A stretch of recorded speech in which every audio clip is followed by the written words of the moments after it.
Warning, yeah? The voices heard in this video are made synthetically using artificial intelligence. How is intelligence artificial? Nothing in this video reflects anything actually stated by the real-life important people involved. This video is for entertainment purposes only, and serious important stuff will be avoided for that purpose. Enjoy, or whatever. Chilling out with the dwarves in the courtyard. Finding shards will never be too hard. Back in the Dalish clan, they never taught myths. But you gotta hit the Hinterlands for supply smiths. Welcome back, viewer. Absolute bars. Oh, hell yes. After Joe's cringy Yu-Gi-Oh! Parody, we are starting this episode off by watching a mage get ran through. Fight. Cullen just saved that poor Templar's life. Bullshit, he did.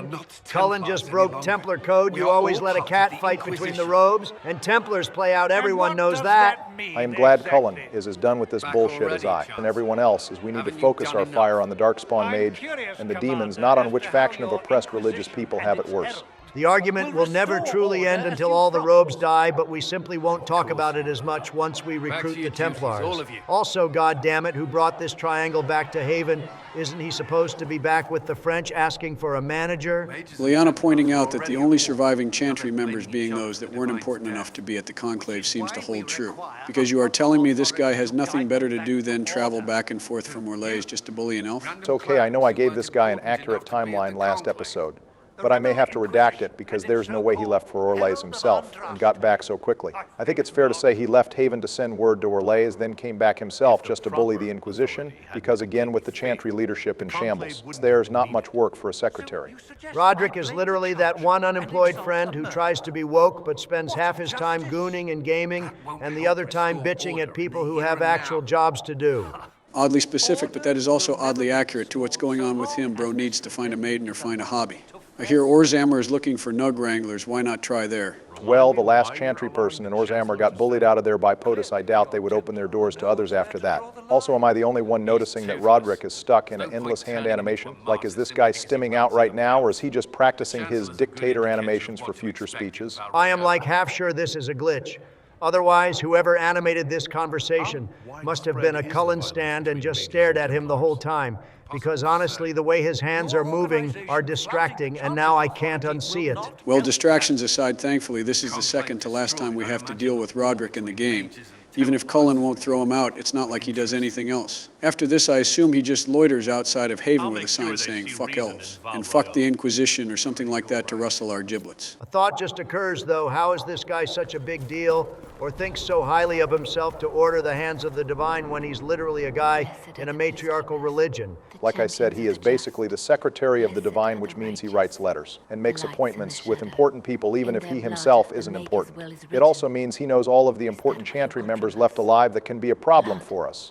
Well, I will go riz up the Chantry grandmas in a moment. But first I need to speak to my actual waifu before I got interrupted. Praise be the Maker and those holy bardic thighs. Jesus Christ, I knew I should have just brought her to the Temple of Ashes and killed her when I had the chance. If she isn't picking POTUS's locks, I literally have no use for this bard on screen. Well, funny you should say that, Donald, because even if you kill Lyanna in Origins, she will still be here in Inquisition as our advisor. Hell, she'll still appear in Dragon Age 2 as the left hand as if nothing has changed. Damn, I love an immortal baddie girl boss that's so hot that she can even survive the murder knife from the hero of Ferelden. Okay, how the hell do they explain that? Because I know for a fact in a lot of my playthroughs to drink the dragon chug jug, I straight up chopped her head and the mage grandma's head to do it while Alistair and Morrigan watched. Is this some kind of Mass Effect too angry to die situation?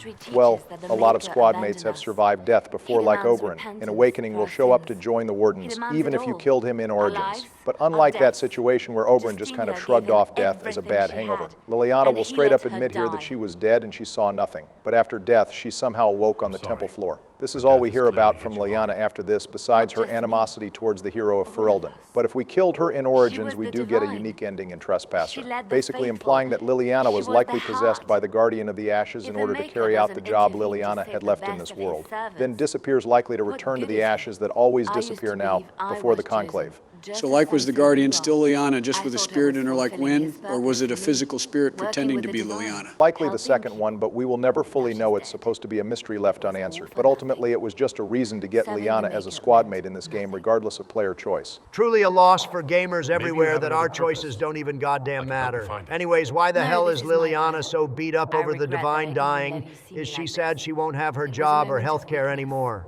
Donald the Divine was like a surrogate mother to my beautiful bard. She was the one who even introduced her into the chantry in the first place and offered her comfort away from her toxic ex-Marjoline. You would know all of this if you were there for my Dragon Age Origins special episode. I regret nothing at missing that nothing burger of a DLC Sleepy. Goodbye, my love. You can burden me anytime anyway if you want, but for now I should go check on the main character of Vilgard for a moment since Donald wouldn't. Oh great, the egg is getting more screen time. Everyone make sure to dislike the video and unsubscribe so the liberal nerds can ignore him in the future. Donald, we are well aware of the mixed opinion on Solas, but he is still an important character in this game, and a squad mate, so we are going to cover his story like everyone else's. What does talking with him have to do with his story anyway? Everything he is going to tell us is a lie, and the only part of his story that is actually relevant is the Temple of Mythal and the Trespasser DLC. The lore isn't a lie, and technically a lot of what he has to say is the truth. The issue is, he just isn't going to tell us anything about himself, and if he does, he is going to deflect. But maybe if we get lucky, we can catch him in a few lies while doing it. We are actually starting off with one right now with Solas' war talk here. He acts like a hardened war veteran because he claims he saw spirits reenacting them in the Fade, and he wants to set us on the path towards being a leader with the idea that every war has its heroes. But the more we press him on it, the more we see he has a far more personal attachment to war as a veteran rather than someone who just watches war reenactments. All I heard from that yap spree Obama is that Solas pre-Trespasser is basically the fantasy equivalent of one of those war movie bros who watches History Channel marathons and thinks he is a veteran because he did 1 year of JROTC in high school. Also, the fuck you mean if you feed the giant spiders, they leave you alone? You're telling me I could have spared myself doubling my heart medication if I just brought some meat for the spiders to eat? I am positive that is another one of those lies that we mentioned, although Solas did travel from ruin to ruin as a dreamer entering the Fade to learn what happened in the world after all his time being gone. Wait, the egg is a dreamer? How come that is like never mentioned in this game or even alluded to? It's alluded to indirectly even here, because going to sleep in ruins doesn't directly mean you can sleep in that part of the Fade. And being able to enter the Fade and have full control of any location without massive lyrium use is something only dreamers can do. Remember, 2 of the 3 times we enter a specific part of the Fade in Origins is through blood magic or massive lyrium use. The 3rd time is because a demon sent us there. Please don't talk about Origins Fade sequences. I am going to struggle hard enough with staying awake this episode. I would give you shit for that, but literally half this episode is probably going to talking, since the egg never stops yapping, so I really can't blame you for that, Sleepy. Now he's stressing over a few Templars bullying him. More like Templars executing him, which I never really understood. I know the people in charge are all pretty neutral on mages, so I wouldn't worry too much about it. The most extreme person of the bunch is probably Cassandra, and even she isn't radicalized as a seeker as long as you contribute to the mission. I'm going to be real. I think Solas is more afraid of someone figuring out why he knows so much about the rifts and the mark than a Templar randomly turning on a mage. Besides, between Solas and another mage we are going to recruit soon, the target is only bigger on one, not the other. Don't remind me about the list of treacherous robes you two are forcing to bring along. I already have to put up with the egg foaming at the mouth over the orb he wants to recover so he can non-consensually touch the veil. Hey man, the veil is a consenting adult that can do whatever it wants. Joe, what the fuck does that even mean? Also, of all the topics you had for the egg to talk about, you chose the elves. Look man, he was going to yap for a long time about anything. I might as well cover something that we have some race-specific dialogue on, and is like half of his personality besides Fade adventures. I do appreciate all of the race-specific dialogue we get here, and I am sure that having our race be a meaningful addition to our character story will come up more and more in this series. Hating on the Dalish is absolutely delicious to see, and I am 100% here for it. Did you just appreciate Solas for something? Look, just because I disagree with him personally doesn't mean I can't agree with a few things he says. Mainly just hating the Dalish elves and smashing Mommy Mythal, but hey, baby steps, right? Honestly, I can't fault Solas here. Most Dalish clans are incredibly hostile with Clan Lavalin, and the Saber clan being the exceptions. It's no surprise that people aren't going to like you when most outside interactions with the Dalish are met with murder and threats. I really can't believe Valana from Awakening represented the average Dalish elf, but every example outside of Origins proves that Valana is the prime example of Dalish relations. Who cares if they are rude? Have you seen the hips of the Dalish girls? That is all the relations I need. Holy shit, Shakespeare is alive and speaking through you right now, Sleepy. I really need to watch what keywords I use in my sentences. This entire series is just cherry-picking my words and biting my ass. Going back to my point, though, normally I would agree with Solus here. But the fact that the lie he created for himself doesn't exactly fill me with confidence here makes me hesitant to take his side. I mean, he just said earlier that spirits reenact memories, but memories are incomplete and muddled by emotions. Wouldn't the same be true of watching the ancient elves in the Fade? And the Dalish should take that story with a grain of salt. But Solus really does know what went on with the ancient elves because he was there, right? No, Obama has a point, Sleepy. It doesn't matter what the actual truth is because he is never going to tell the Dalish the truth. What matters is the lie he tells the elves is a shitty, unreliable story. But then he is bitching about people not believing it. Too political, unsubscribed. Joe, are you just saying shit at random now? What is even happening? I may have overdosed on my ADHD medication to get through the Hinterlands special, sorry. It's just without a cute red-headed elf or the Liliana and Meryl threesome, I really doubted I could stay awake for 2 hours without help.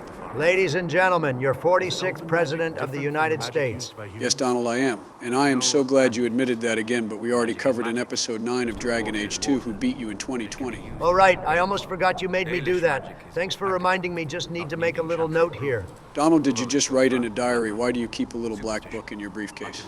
Don't worry about it, Sleepy. It's just some notes that I can use as a surprise tool later. Obama, too, after what happened in Origins. As always, I am unnecessarily brought up in these conversations involving vague threats. I am not even going to bother asking what the threat was because I already know it's going to be some nonsense like. You already know, Obama. Glad we are on the same page then, Obama. Honestly, I fully believe blood magic is just like any other form of magic in theory. It's just the fact that the games only shows blood magic being used for evil things like blood sacrifice, demon summoning, or mind control. The most neutral ways blood magic has been used for good is the Warden, and Hawk using it to save lives and be a hero. And of course, Sleepy Joe is becoming a mage apologist too. Considering we are leading a pseudo-chantry organization as a prophet, I think being a blood mage would send mixed messages to the world at large. Also, don't think I don't remember the intro to Veilguard where Solus hates blood magic with a passion, but right here in Inquisition, he says it's just another kind of magic like everything else. Yeah, even I didn't fall for that speech there, bro. Was clearly grasping at straws trying to dodge the fact he used blood magic on us. As we said, any personal facts or opinions Solus can never be trusted. Anyways, that's enough elf tea time. We have one more very important stop to make. In an unending symphony. It must have been beautiful. Oh, hell yes, finally a lady of worth, Josie. Let me sit up in my chair here for this based human noble princess. I already know several of our viewers are making it rain since we are finally giving Josie some screen time. It's what the merchant princess deserves after all. Good engagement, Obama. I see you took some notes from me, unlike this triangle. Also, how is this guy the rightful owner of Haven? Wasn't it owned by the crazy cultists who were the descendants of Andraste's followers who decided to be dragon-pilled instead? The village was owned by the cultists. But I think this guy is talking about the land itself due to some treaties likely formed during the Exalted Era, when King Calenhad formed the Ferelden nation under the Theron name. Likely bands and Arls had land drawn in accordance with their areas of rule that were confirmed by King Calenhad. And I guess this guy's wife's descendant owned this part of the Frostbacks. The better question is how a Ferelden ban or Arl married a noble from Orlais when the Orlesian occupation was less than 40 years ago. It's like Eamon got away with it barely because Isolde swore off her other nobility, but this guy clearly didn't. Maybe his wife was one of the loyalists that sided with Orlais, but still had noble Ferelden titles. I doubt Loghain got all of them out of office, and there were traitors in the war. Just like America had loyalists to the British people. We still have some dirty loyalists to this day with social media, but that's a problem for another day. This might be random, but how is that guy's mask staying on his face? It's not a full-face mask, and there doesn't appear to be a string around the back or on his ears. You can't wear a mask with only a nose slot. Clearly it's held together by his powerful mustache. I mean, shit, that thing is prominent. Wait, is that mustache not a drawing on his mask? What the hell even is this guy? Top 10 questions scientists can't answer. I figured that line would be the funniest, but all 3 dialogue options have Josephine threaten a different tactic to this guy. Would not want her passing to divide us. She would, in fact, trust us to forge new alliances to the benefit. Yeah, that's right, Frenchie McFrenchman. We claimed this land in the name of the Inquisition, And if you don't like it, you'll have to duel each and every one of us. And we never hear from this guy again after this either. Josie does good work. I am positive he has some brief cameo in some kind of quest later, but I can't specifically name it. He does have a small war table quest after we reach Skyhold, where he wants to build a memorial in Haven honoring those that died during its attack. He isn't a bad guy, just a bit spoiled like most nobles. It's also given Celine's failed maneuvers with King Callian during the Fifth Blight. I doubt she wants to stick her neck out towards anything Ferelden related, especially since she can't easily seduce Enora or Alistair the same way she did Callian. If the Darkspawn didn't do Callian in, the dude's excessive horniness might have. A wise lesson for us all, but at least our big bro Alistair isn't going to fall to the simp levels that his brother experienced. That's ironic coming from you two, but you aren't necessarily wrong either. Back to our lovely ambassador, though we had a few comments about her candle on her clipboard, and if it was magical or not. I don't believe it is. But given how effective she is at her job, I imagine the candle has to be some kind of imported wax that doesn't drip much, or is made out of a different material altogether. It is fantasy after all. An ambassador should ensure the tale is as complimentary as possible. It might be fantasy, but the candle on the clipboard is still giving me anxiety, like what if it drips on one of her notes and causes a massive fire in the mostly wooden chantry of Haven. No offense to our lovely secretary, but maybe if she wrote letters somewhere less dark and dank, maybe she wouldn't need the second biggest fire hazard to chantries behind Anders. It's okay, know that wound is too fresh, Donald. What sort of dealings have you had with nobility?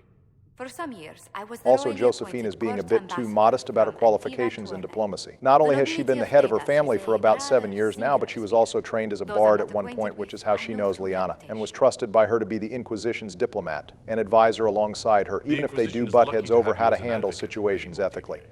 Thank you. Let us hope so. Thedas's politics have become agitated as of late. I hope to guide. Anyways, now that we covered everyone Donald missed last episode, let's take our funny little diplomacy mission over to Orlais. It's actually, Joe, before you head out, go ahead and talk to that elven mage over there. She is pretty relevant to what we were talking about earlier with the Dalish slander. Normally I would shit on you for trying to spiritually and sexually satisfy every random NPC in these games, Obama, but Dalish slander is something I am always down for, even when it comes from a robe. So wait, this girl is an apprentice, which means she never passed her harrowing? And apparently since she wasn't strong enough at magic to do that, then the rebellion just kind of left her by herself? That seems like a nightmare. Wouldn't at least a third of all circle mages be apprentices? Oh shit, there's like a bunch of kids in the tower too, right? We are going to see the rebellion this episode during our Hinterlands exploration, and the Tranquil are among them, although we don't see any children. Weaker mages could join the rebellion. The problem, though, would be they would be in danger of fighting Templars, and would be easy prey for them, so she thought it would be better to keep her head down. As for the children, I have to imagine children are either housed with the Chantry, or were taken in by mages separate from the rebellion. Otherwise, I'd have to imagine Fiona is a reckless asshole who put children in danger as well as adults. Hey, it worked as a shitty moral debate in Fallout 4 with kids on the Brotherhood blimp. I imagine the mages wouldn't be too different. Fenrir will take the Dalish. Don't let my lack of Valisleen fool you, Lethleen. I was a proud member of my clan until my magic manifested. You know what happens when they have too many mages. They gave me a pack and also, speaking of kid killers, I see what you mean about Dalish slander. They are really out here making mage kids play Survivor in the wild. You know, if I really wanted to cope, I could blame the Templars for this, for going out of their way to hunt the Dalish, but I won't. But I do have to say this is super hard to believe when meeting of the clans happens every couple of years, and is how Meryl found the clan she was raised in, for example. So why not wait a few years, then give them to a clan who has room for a mage?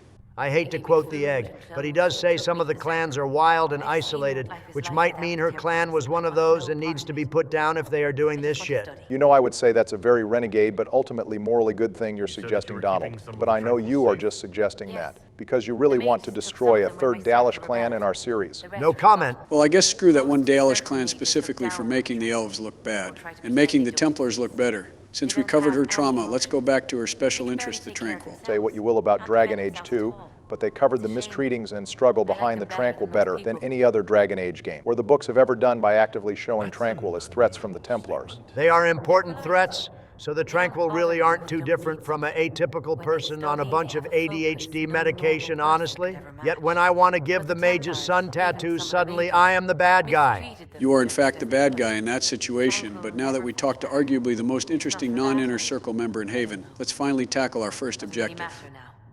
Having the herald address the clerics is not a terrible idea. If you think the champion of God is afraid of a few chantry robes, then you are letting our body type underestimate our ability to smite the hell out of you. I think we are more worried about the city guard dog piling us than they are against some chantry women and a few peasants attacking the Inquisitor. Just ask all those loathering citizens how well it went for them when they attacked POTUS. Look, I am all for taking care of threats as the main character, but can we bring our diplomatic ambassador that is well-versed in Orlesian culture with us? We just saw how she can bounce off anything the Inquisitor says perfectly. I think Josephine doesn't want to go because Liliana made it clear that the riot could kill us, and she doesn't want any part of that smoke being a pacifist. Mommy Cassandra will keep everyone safe, I am sure of it. We are safe in her big, strong arms. Use what influence we have to cool the Also, clerics Joe had a together. point. We Once already they are have ready, taken care of commoner we will revolts see this before. What's one more? Well, I guess our simping for the muscle mommy has overridden our common sense. You love to see it. Let's go check on the French people, I guess. The city still mourns. You know, I just realized since Mark of the Assassin still took place in the Free Marches, is this our first time ever stepping into Orlesian territory in the Dragon Age series? You would be correct, Joe. It's probably why they gave that dramatic music drop when we entered Val Royal. This will be the first game to experience Orlesian society, and the last game to do so, since Veilguard takes place entirely in the north and western areas of Thetis. They really said we can only have one game where French people are important, then we are booked to capacity. And of course, the one to do it is the elves, who the French hate almost as much as the Teventers do. Calling it a city is a bit dubious, honestly, since we really only visit the market area. And we only have 3 quests that take us here, once for the main quest, and then 2 companion missions for Josephine and Blackwall. That being said, despite its out-of-game appearance, there is significant lore to Val Royal itself. The city is a dual capital, being the capital of Orlais, and the capital of the Chantry where the Divine rests. It's also the headquarters of the Seekers, neither of which we see in this game, despite the Seekers and Chantry being an important plot point. I imagine there was a lot of based Seeker and Templar content in this city. Then it was cut, and now all we are left with is old Chantry women and glorious capitalism. To the fold, maybe? To deal with us upstarts? I know Lord Seeker Lucius. I can't imagine him coming to the Chantry's defense, not after all that's occurred. Return to Haven. Someone will need to inform them if we are delayed. As you say, my Cassandra either is getting tired like me or she really wanted that scout to know she needs to return home. That's actually a common glitch. If you move around instead of staying still, the conversation never ends. So if we walk back to a certain point, Cassandra will say the same line again. Now let's go deal with the angry Orlesian mob. I am glad to see the based Broberis chilling on the sidelines, but it's sad the lame Chantry didn't give him any lines to say when the based Templars are the only backbone this organization has left, with the Seekers gone. Something tells me a Dalish elf and Cassandra are not going to win over much members of the crowd. We aren't really known for our diplomacy. Behold, the so-called Herald of Andraste, claiming to rise where our beloved fell. We say... Yeah, the Chantry priest just said the exact same thing you did, Sleepy. Why the hell would God send an elf to help humanity? Do they need a tree saved or something?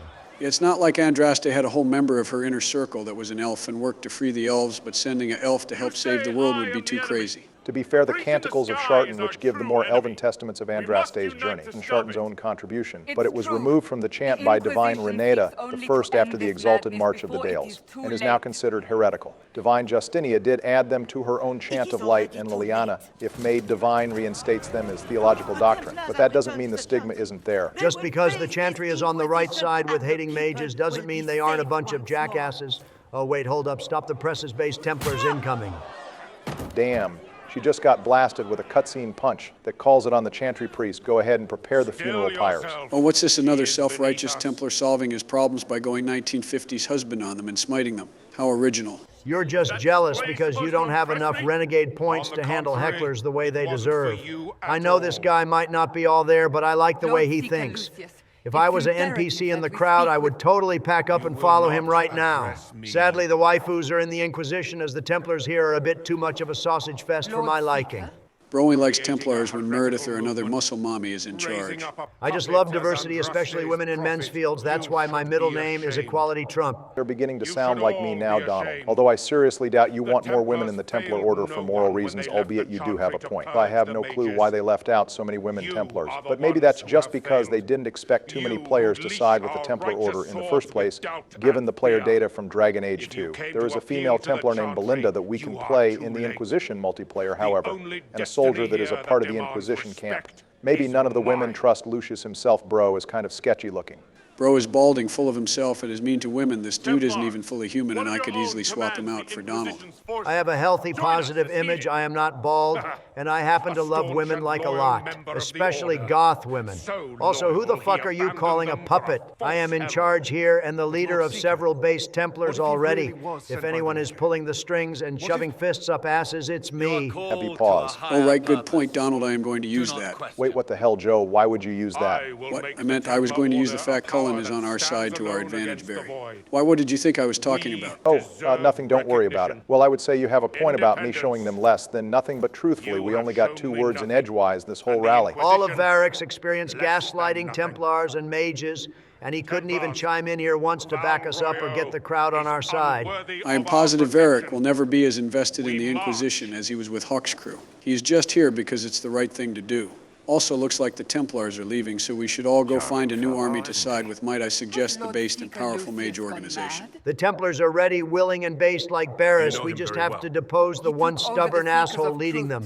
Oh, God damn it, I can't even deflect to next episode. We have to solve this today, and my ears and headache medication are not ready for it. Time to shit and get off the fence, Barry. Joe, that is not the saying, but whatever, I will roll with it. Anyways, Cassandra seems really hurt that the Seeker leader just told her in an overly verbose way to fuck off. We are going to start our own Templar order with blackjack and hookers. What's the deal there? Is he AX that won't quit, or someone we needed to worry about? No, he's not Donald, and I know you just mentioned that to trigger me, so bite me. And Cassandra is probably just surprised to see other Seekers, as they have been missing for a few months now. And she probably thought most of the Order would be easy to get on her side after she was able to turn Cullen away from the Order. All of this Inquisition building is still new to her after all. All right, I will keep the Seeker praise in mind when I present my updated argument on who we should side with. I have kept a list and checked it twice for the objectively best arguments for the mages, but before we get into that, let's go check in how the Chantry sisters are doing. I am excited to hear your arguments, Sleepy, and counterpoint them with my own objectively best points, siding with the base Templars. This should be even better than our last debate. Plus, if all else fails, we can do round 2 of the golf competition. I almost want to believe this will be a civil conversation, but I know far better than to believe that. Also, how the hell is this Chantry priest still alive? You're telling me the cutscene punch wasn't actually fatal? The girl must have picked up the durable feat or something. But don't worry, before the end, I am sure we will see the true power of the cutscene bullets, if memory serves correctly. Also, despite getting humbled in front of a massive crowd of people, this Chantry sister still doesn't know how to not talk down to our Inquisitor. I mean, she got humiliated in front of the crowd. She thought she was winning over. I would be pretty pissed, too. Besides, that wasn't really our main goal when confronting them anyway. We mainly just wanted to divide the Chantry members who all hated us as the Antichrist to have their opinions split on us. And considering the Templars just pimp-slapped the revered mothers and declared themselves gods, I would say mission accomplished so far. Good catch, Donald. That was our first objective, with our second one being to use the Chantry allies to make contact with the mages and Templars to close the breach. We already have our first contact with the Lord Seeker, and we are about to get our second contact in a moment with the mages. I guess we just never hear from these Chantry priests again after this. Either I don't know if the Templars become the bigger threat in their eyes, or that one punch was enough to disrespect them, but either way, it's weird they go radio silent. I am positive we hear from them again in a few war table missions. You know, like one of the boring Orlesian ones specifically. Right on the money, Donald. They don't really go that radio silent for long. We hear from them, and the war table Chantry remains where they are back in the capital hosting sermons against the Inquisition. We can send any advisor to stop them, but it's always a toss-up if the mission is successful. We're not without any influence on our end. If we are successful, they turn their attention to the University of Orlais. And if we fail, they quickly try to elect one of their own as divine, which we can blackmail her out of the race easily. Damn, these Chantry chicks don't ever quit. They even attack the liberal-controlled universities. Still, I am sure we can quiet them down quickly. And that's one less war table mission we have to narrate later. All right, with the sisters calmed down, we can go ahead and start our recruitment journey after just one more plot cutscene. Oh wow, an arrow shot at us. What a sweet and inviting invitation. I am sure the companion will not be nearly as quirky as this invitation. You know, non-meta game-wise, we could just ignore this invitation. It was clearly sent by an archer, and we don't need archers considering we are already one ourselves. Yeah, nice try, Donald, but we are not missing out on any companion, just because you might find them annoying or not cohesive to the party. Plus, hell, as a fellow archer ourselves, our guy might be more intrigued at who made such an impressive shot with no collateral damage. Okay, now you're sounding like Garrus Joe. Also, Donald, we have to recruit Sarah, just like I am sure you wouldn't want us to miss Vivienne's invitation. Vivienne is different. That is a mage mommy who wants to put other robes in the circle and has cat fights with Morrigan, which arouses and conflicts me at the same time. Just like Bill does, right, Donald? What the hell was that, Sleepy? Oh, a nothing look. It's Grand Enchanter Fiona, important novel character and our main representative of the Mages' Rebellion. Oh, gross, and she is an elf kill it with fire. Donald, you might not want to take her out. Once you hear that she is not only a Grey Warden, but she is also Alistair's true mom. Okay, being a Grey Warden is based, but I seem to recall her no longer being a warden anymore. Yes. So just like Anders, she is a filthy deserter. And her being a constant reminder that our big bro Alistair is only half human is not endearing me to her the way you think it would. So again, I reiterate, kill her like the rest. I just realized between Lord Seeker Lambert being referenced a minute ago, and now Grand Enchanter Fiona is two whole novel important characters being referenced in the plot in a matter of like 3 minutes. That's pretty crazy. Fiona, arguably, is the biggest example of a character needing the novels to get her full characterization, as she is a prominent character in two of them. That being the Calling and Asunder, the only bigger character who keeps plot-relevant information behind multiple books is Merrick, which is ironic considering Fiona and Merrick hook up. I can't believe our big bro was nothing more than a grief-stricken hookup on the Deep Roads floor. I mean, if you really think about it, it's very likely someone important in everyone's life is only here because of an accident between their parents. Whether it's your best friend, a spouse, or even your sibling, life always finds a way. Or if you're Joe, you find out he was the accident all along. Hey man, lick my nuts. I was trying to be deep here for a moment. You are. And I've seen the Chantry for what it is. Consider this an invitation to Redcliffe. Come, meet with the mages. An alliance could help us. Either way, Joe, you can handle the Redcliffe meet-up towards the end of your Hinterlands journey. Sounds good to me, Barry. That's something I am actually looking forward to. I can dive into some Mage and Asunder lore, and I can even show you Dorian Barry, so there is something for everyone here. Yeah, except for me. All right, Barry, so where am I going with this scavenger hunt? I barely remember it since it's been years since I played this. Pretty straightforward, Joe. First, we go to the docks in the far left corner. Oh, okay, Then a just restaurant fucking ignore me underneath then, a I table guess. Where a noble is sitting, then finally we fast travel upstairs and check in a left-hand corner past some stairs. Really, the only tricky part is if you don't realize there are 2 floors in this city and you struggle finding the upstairs one for some reason. Okay, I do remember that upstairs one now. It took me like 30 minutes to figure out how to get upstairs, and it was a soft lock for me. Congrats, Joe. That might be a wholly unique experience that your special little brain created for you. I am pretty sure that's not the only thing that makes me special. I am also the only president that is going to complete the entire Hinterlands without dying. Wait, did you guys hear me? I said? Joe, just give it a minute. Sounds like some pretty heavy foreshadowing, Joseph. Let's see it. Oh, that's what you guys were waiting for. It makes sense now. Also, hi, George. Top of the morning, boys. I see Joe is exploring the rooftops or getting lost or both. I know the third Age of Dragons game was open world, but I didn't realize we would be jumping through buildings like Legend ZA. You're not really supposed to, George. That is just Sleepy getting lost per usual. Hop off, Donald. I found it. I just got poor directions from Obama. He told me to go left into the stairs. Joe, I told you to go left at the stairs, not go down the stairs. Oh, God damn it. Holy shit, the dude nearly took you out. What the hell is his problem? Do you owe him money or something? He is French and a mage. That is just kind of something they all do. George, don't worry about him, though. He isn't even important enough to get a name. We won't have to worry about him for too long. You don't fool me. I'm too important for this to be an accident. Absolutely insane that this dude had a whole evil plan that we will just never know because it was probably only grand in his head. Hold up, power scaling incoming. Just say what? What is that? Okay, fine. Maybe you have a point cutscene blows are usually still fatal except when they are not. That shot is really how D&D Rangers want to one-shot the final boss when they roll a silly nat 20 on the hit every time. Also, is this girl a companion? Because why is she wearing loafers with no socks to a battle? The elf grippers must be free. Joe, no one wants to see elf feet, first of all, and second of all, do socks even exist in Dragon Age? Socks definitely exist. Alistair has banter with Wynn asking him to knit him a new pair of socks. I think Sarah just doesn't wear them because she is so quirky and random. Yeah, I am already getting that vibe that she is playing the WoW so random archetype that a lot of people mistaken for chaotic neutral. And considering she is a rogue, all that fits together pretty well. You are pretty on point, George, although she doesn't have the normal street kid background that most chaotic rogues have. And I would classify her more as chaotic good considering she spends most of her time trying to help people who need it rather than doing things that only benefit her.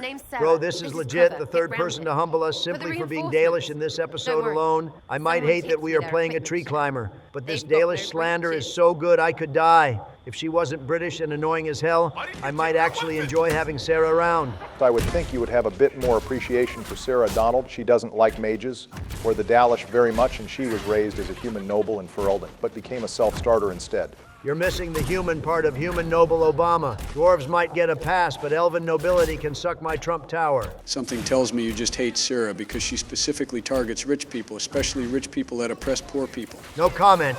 However, you make a good point. I should start a crisis hotline specifically for the French nobility of this city to call and vent about their problems. It would make an absolute fortune. Wait, this elf girl bullies French people? I like her already. Even 3 games later, the love of the homie sketch will burn through and avenge the goat tug. May all the fantasy French surrender and give their oil to the base dwarves. Also, why did all those dudes have no pants on? Because Sarah is a rogue and she stole their pants before the fight because it was funny, I guess. I guess that is kind of funny in a dad humor sort of way, and considering the age of our group, I guess we are the target audience here. I'm not as old as you fossils, and I found it incredibly lame. Donald, you are literally the second oldest person in this room, big dog. Fake news. Also great, just what we needed, another elven archer in our party of 2 elves and 2 archers. We already have enough crazy diversity in our party, lady. Actually, Donald, one of our cultured members of the Discord, which you should all join, by the way, reminded me we can build certain companions differently from how they are supposed to be built. And to give some elf appreciation with Sarah, I am going to go ahead and have Barry rebuild her as a 2-hander rogue. I am doing all of the Hinterlands, so the least you can do is build the rogue for me, and similarly Donald can build the warriors for me. Fine, sure, as long as you are the one who builds the robes, because I for sure am not going to be responsible for building the nuclear bomb of solace in this game. Yeah, I will handle the switching consequences with that one, Donald, don't worry. We should probably get back to Sarah, though. Good idea, Joe. It doesn't hurt to get back on track. Her referencing Knifey Shiv Dark is almost certainly a reference to Liliana, which I am going to assume she knows about since she has been operating in Val Royo a few years now and is at least passively aware of how Liliana operates as the left hand of the divine. Like those guards, I stole their... Look, do you need people or not? I want to get everything back to normal. Like you. Sarah is probably more informed on important people. Then she lets on there is a lot more to her than elf hate and millennial humor. Joe, let's be real. You're only giving her a chance because she is an elf and you probably romance her all the time when you play female elf PCs. Okay, yes, her romance is one big part of giving her a chance, but it's not the only part. Like you said last episode, Donald, there is more to gaming and stories than gooning that goes for Sarah's too. I will say it as many times as possible. You all need some God in your life. We won't be getting to that anytime soon, George. Anyways, Obama, her being a red Jenny, is the reason why you wanted us to kill all 9 of the nighttime gang leaders, right? Right on the money. Donald, the Kirkwall agent, is even referenced in this conversation here, as well as 3 brothers in Starkhaven, which I imagine was cut content from the Exalted March expansion from Dragon Age 2. Apparently the actual operatives of Red Jenny are few and far between, as there is only 1 to 5 agents assigned to each region. But the friends of Red Jenny can be anyone who wants the Red Jennies to act. They also don't have a central leader, which explains why Sarah. And the Kirkwall lady put out actual assassinations, while in Origins the Red Jennies seem to be nothing more than a thieves' guild. She doesn't explain things the best because of how she talks, but we can get deeper into her lore next episode. Merchants who buy that piss, yeah? Got to be worth something. Anyway, Haven. See you there, Herald. This will be grand. Damn, we went from an abandoned dark alley to a swanky noble party with no cut in between. We are truly open world now, boys. You know, we are not dressed appropriately for a fancy dinner party, and we are once again addressing important people with no diplomat in sight as an elf. This should go about as poorly as expected. The fuck you mean not dressed appropriately, Obama? The dragon armor in this game is just peak, and all the fancy attire we need. Besides, compared to some of these outfits, we are downright covered in drip. Yeah, my thoughts exactly. We have some gold going down our chest and sides. It looks fancy as hell. Besides, it looks better than whatever that frill face mask that girl is wearing. That shit looks like the type of thing you would see at the height of COVID in the Walmart when people ran out of normal face masks and just wrapped anything on their mouths. How the hell can she even breathe in that thing? Well, as goofy as their outfits look, it doesn't hurt to ask them a little bit about our 2 hosts, Vivian and Duke Bastion. It gives some important background on them in the Orlesian Civil War. Bastien probably wishes to distance himself from the Wait, so Vivian's sugar daddy is the father-in-law of the rightful Emperor Gaspar?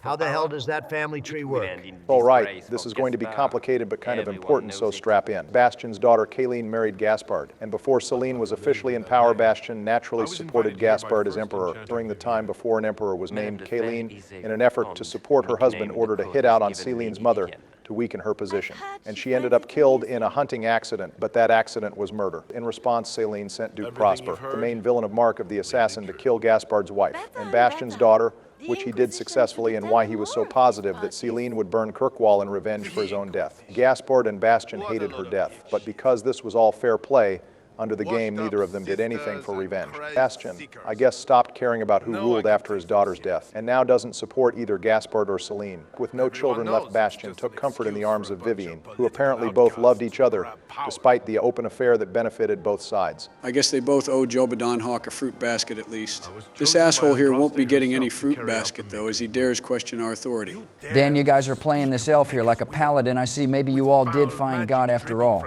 Don't get your hopes up, George. We are only pretending to be religious to hook up with a religious muscle mommy that Obama is into. You would think I would be more surprised at that, but at this point I'm not. Bro's really trying to duel the Inquisitor wearing full armor while he has spandex on. Thankfully, Vivienne is about to use a renegade interrupt of her own and save this man's life. Critical strike, damn. She might be a dirty robe, but she is one of the good ones, and she knows how to make a proper entrance. Okay, saying one of the good ones in this context is dangerous ground. Donald, calm down.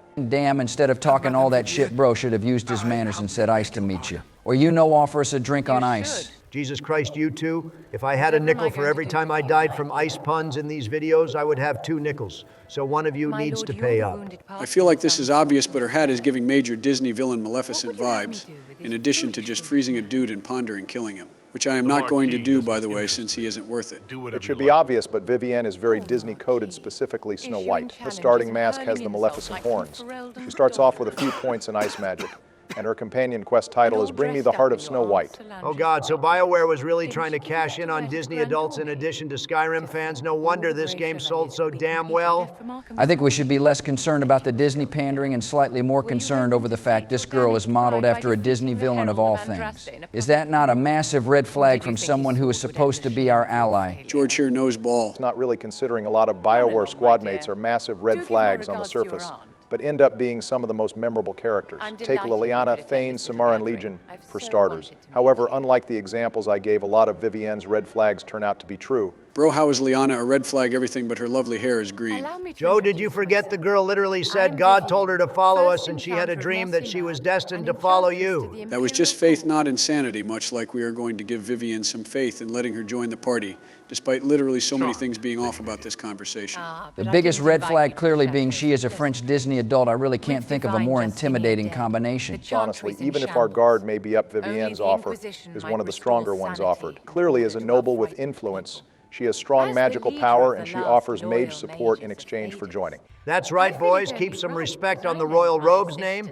I would say Vivienne makes a good politician, but she is already basically a politician, being the side piece to a duke and the former court mage of the Empress. Girl is probably the most Orlesian squad mate we have ever seen and will ever see. Looks like Donald already has a nickname ready for the Disney Mage boys. I am still workshopping mine. I have to address this leader of the Loyal Mages statement, because it does bother me if you read asunder. So Vivienne is the leader of the Loyalist Mages in the College of Enchanters, and she did cast her vote for the Loyalist Party of Mages on whether the Circle should leave or stay with the Chantry. Fiona oversaw the vote and made the statement before anyone voted that regardless of the outcome, the only way this vote is fair is if all mages agree with the vote, no matter which way it goes.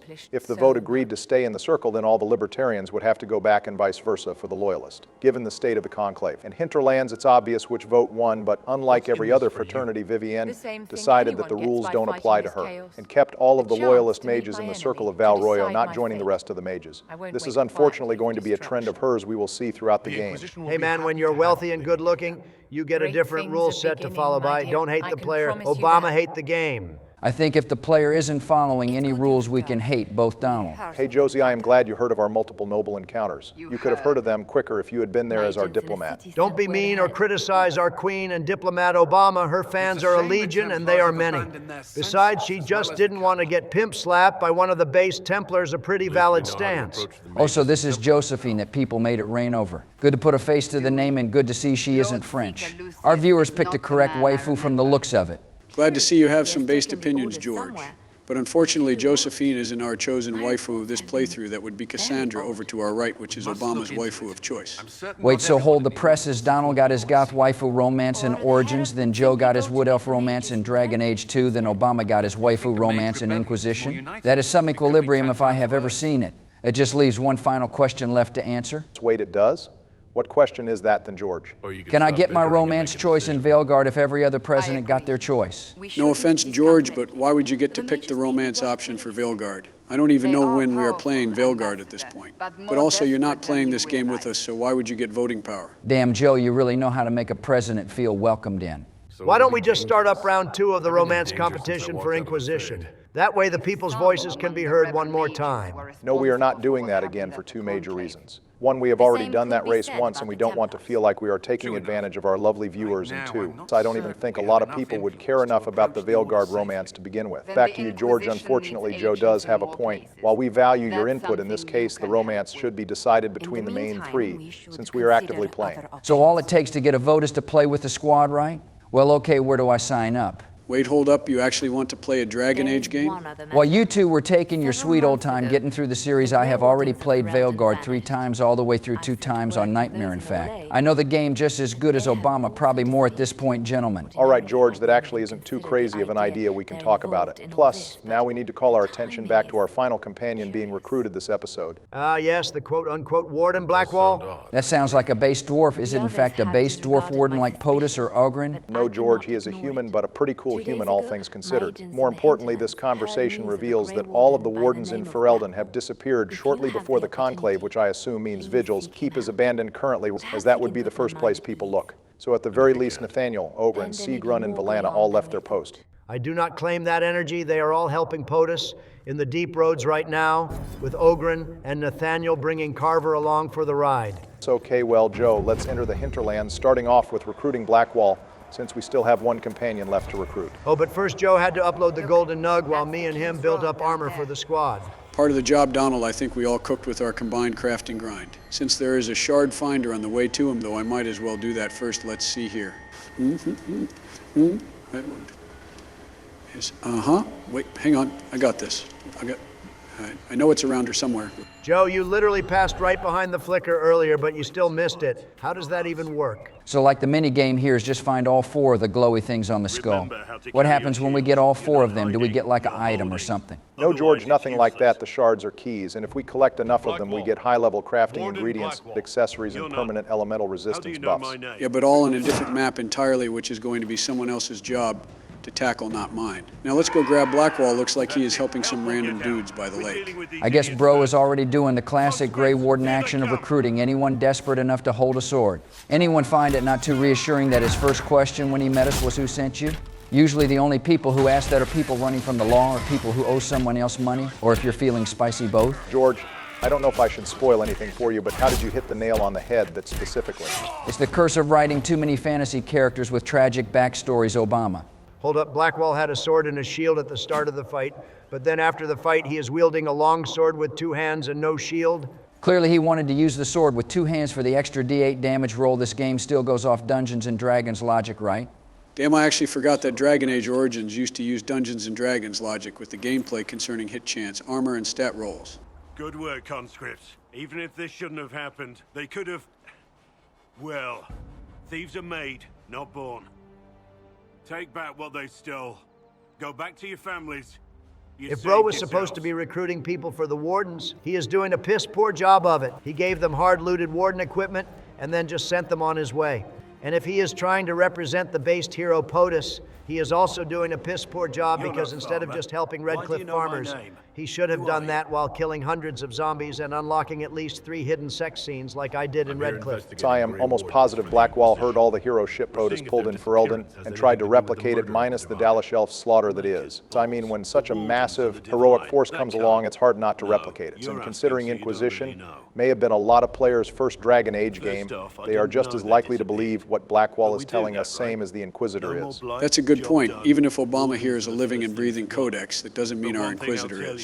None of the Origins would know much about the Wardens except in passing. Although I would always like to headcanon a Dalish Inquisitor could be a young 5th Blight veteran if the Dalish are recruited, since Southrine's clan does admit that he recruits other nearby clans for help. Well, our dude isn't a veteran then, since we went with the based werewolves, so once again, keep your fanfics to yourself. So I know the reason Blackwall suggests all this, but this whole Wardens disappear after a blight is a common issue, and was the hidden plot point of Awakening in which the first Warden tried to engross POTUS in politics for the express purpose of Wardens still being relevant after a blight, so that we have healthy numbers and supplies when a blight does next happen. So why all of this was abandoned because of a false calling is kind of ridiculous in hindsight. To be fair, that plan revolved heavily on POTUS being in charge, right? So after he retired with Morrigan and became an adventurer again, I don't think they could find anyone to fill his shoes. Also, I think the Warden contact later says POTUS is still the Warden commander of Ferelden even after staying with Morrigan. So maybe he just led from the sidelines, and some of the Wardens disappeared because of POTUS's unrelated side quest going on in the background. I will choose to accept that since there's no evidence to the contrary, and it's better than every Warden getting amnesia 12 years later. Hurry for fixing the writing BioWare left out in the open this game. If there's a blight, everyone has to help the effort to fight it. The treaties are ancient.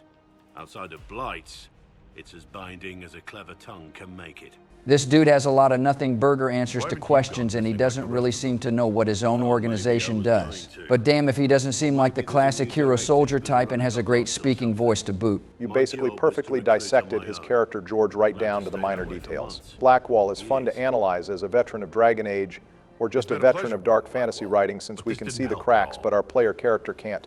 Well, we are going to recruit him and even have him in the main party for our Hinterlands run so the viewers can eat good. Even if once again we are recruiting one singular person to fight a massive war where we will need large amounts of arms and resources. Events like these, thinking we're absent is almost as bad as thinking we're involved. But let's see what Bro has to say. Maybe he has something convincing to tell us here. If you're trying to put things right, maybe you need a warden. Maybe you need me. The Inquisition needs all the support it can get. But what can one Grey Warden do? Holy shit, that's the best damn argument I have ever heard. King Crimson. I don't need to hear the rest of it. Wardens are based, and this dude respects it. Just quit while you are ahead, big dog. He did have more things to say, but whatever, I guess we are just going to skip ahead here and have him in the party. I guess 2 tanks isn't crazy to ask on Nightmare, although it's low on damage. Don't worry, I have a plan for that. I am going to make him a 2-handed warrior tank, since that's actually a plausible option in Inquisition, so he at least has more damage. And different abilities from Cassandra. And pray tell Joe, how the hell do you build a 2-handed tank in this game? I am not really sure, but warriors are your job, paladin main, so you're going to help me figure it out together. Also, Solas and Blackwall are already swapping war stories. How cute. You live and breathe war. You understand it. It is home to you. What's that supposed to mean? Hey, Solas, quick question. Why are you acting like you experienced the horrors of war firsthand when all you said is you watched war reenactments in the Fade? Oh, how cute the 2 war criminals in our party are already bonding. Maybe Obama can give them both drones and a desert for team building exercises. Blackwall was really worried that Solas figured him out there. But really, Solas was the one who tipped his hand too much. Anyways, Obama, what am I supposed to do at this pillar for the side quest playing with fire? It just told me to go here and nothing else. The note says to spin around the pillar 3 times for the spirit to come, so spin 3 times while hugging the stone. If the companions get in the way, just order them to hold position. I know this has to be a reference to Beetlejuice, but watching Joe do this, I can't help but get new truck bullshit vibes, just like in the Dead Space series. Normally you would be right on the money, George, but Dragon Age always has a bunch of weird hidden encounters like this that only Obama would know. Oh, holy shit, it actually summoned something and completed the quest, thanks, Barry. This isn't like the Dragon or Zamor throne room fight from Origins. The note clearly says just run clockwise on the pillar 3 times. I just clearly read the note, it was clear as day. Reading is not anyone's strong suit nowadays, especially role-playing gamers. If they wanted people to read it, they should have put Subway Surfers underneath the text. That's what I am tempted to do, to get you 3 to actually read my lore. Yeah, that would honestly be appreciated since we don't have audio logs anyways that note before the Solas. And Blackwall Banter mentioned a bandit fortress, which I guess is the same group of bandits Blackwall was fighting earlier with the farmers, so let's take them out at the source. Yes, a bandit fortress in the middle of the woods. This is classic D&D storytelling, boys. You love to see it. What's the deal with these bandits anyway? Did the base Templars or Dirty Robes hire them to assist in the war effort? This just seems random to the Mage Templar war main plot. A lot of this is covered during Varric's side quest, so we won't cover it during this episode. But after Bianca found a lyrium deposit of red lyrium hidden in Valimar and leaked it to Corypheus, the Carta also caught onto this massive lyrium supply hidden right below the surface. They began their own lyrium operation to try and avoid the smuggling costs associated with getting lyrium out of Orzammar. However, to protect their operation from the Chantry or other officials finding out, they hired mercenaries to pretend to be bandits and prevent movement from the roads leading to Valnamar, which is what we read in passing notes and why we find a key to Valnamar by the leader of the bandits. I am proud of the base dwarven grind, and personally I say we let the little guys keep up their operation if it's just making money and not hurting anyone. The problem, George, is the bandits are attacking the people in the crossroads. So they are hurting people, plus I am almost positive some of the buyers of lyrium are Corypheus' troops, since I doubt Orzammer would deal with them. Corypheus' Templars actually get lyrium from the Emprise du Lions, but that doesn't mean they wouldn't try to get extra lyrium from the Carta that's fair. Really, the only reason we should care is if we oppose lyrium abuse, or just to stop the Carta's operations from hurting the people of Redcliffe. While this is a good setup for background lore, I do have to admit, George, you have a point. Yeah, being always right really is a gift and a curse sometimes, Obama Llama. Also, I've noticed every fight that Solus is getting his absolute shit kicked in at every opportunity. Do you guys want to replace his mid-riff skimpy armor with something that maybe covers him a little more so he can actually survive fights? No, the mid-rift armor stays on this whole episode. I am giving the fan service that the Solus Mancers want. Plus, all Solus really has to do is freeze an enemy to set up a shatter and pop a barrier on Cassandra. That explains the melee staff you gave him. Certainly an interesting strategy for sure, Joe. The egg is getting cracked, so I am perfectly with this outcome, and besides, it leads Sleepy closer to getting a death when he goes down a squad mate. I am betting at least 8 deaths this episode. We have at least 2 hours of content to go. What an interesting number of deaths you chose Donald does, that have anything to do with the fact that if I die 8 times it means I would be equally tied with you in the death competition. 8 deaths is insane work. Donald, the only way he would get that many is if he legitimately stopped playing and left himself AFK with one of the Fade Rifts, Donald. Also look up ahead, there is the key that unlocks the mining operation, something that we can probably wait to cover with Varric's quest later on in the series, since we have to go back there at that point anyway. Oh boy, more shard hunting. That means we are getting ever closer to taking a shot again, viewers. Nearly an hour into this video. I won't be finishing the shard quest either. There's certain areas I just can't finish given my level. And the fact I am stuck here doing Hinterlands stuff, so I am going to leave the dragon and some of the Fade Rifts to Obama next episode. Wait, doesn't that mean Obama will be fighting a 5th dragon in this game? When the hell are you two going to fight dragons in this Age of Dragons game?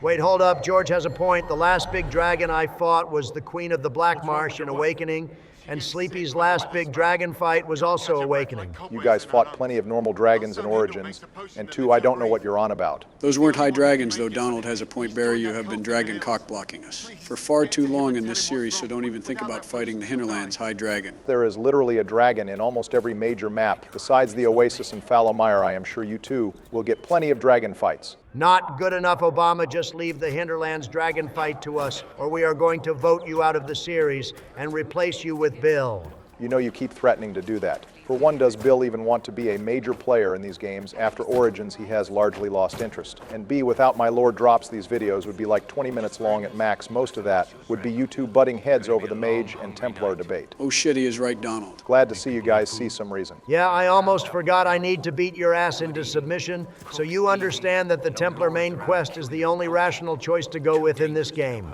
Yeah, I'm sure if the Templars throw some swords in the breach after inappropriately touching some innocent mages, the breach will be so scared that it closes on its own. Hey, Obama, I thought the plan was to keep those two distracted for most of the video so that they only have the last couple of minutes to really talk about this mage and Templar debate so we can keep on track. Yes, thank you, George. You are right. That was the plan, but as always, my own mouth proves to be my ultimate downfall. Donald, if we don't recruit the mages, Morrigan will think the Inquisition is lame and not join us. Shut up, Joe. That's not a thing, and Mommy Morrigan approves of letting all Circle mages die anyway. She would be more interested in a Templar-based Inquisition army. Okay, I am going to shut this down now. Donald, we are this close to finishing 3 or 4 quests that will make the viewers take shots, and I mean that in the plural sense. Oh, hell yes, enabling poor life choices I am in. And as for you, Joe, this girl, Miharis, up ahead is a female Dalish elf mage and has some elven lore to give us. Can you think of anyone else who fits that description? For you, hell yes, Mommy Merrill, lay that Dalish lore on me, Barry.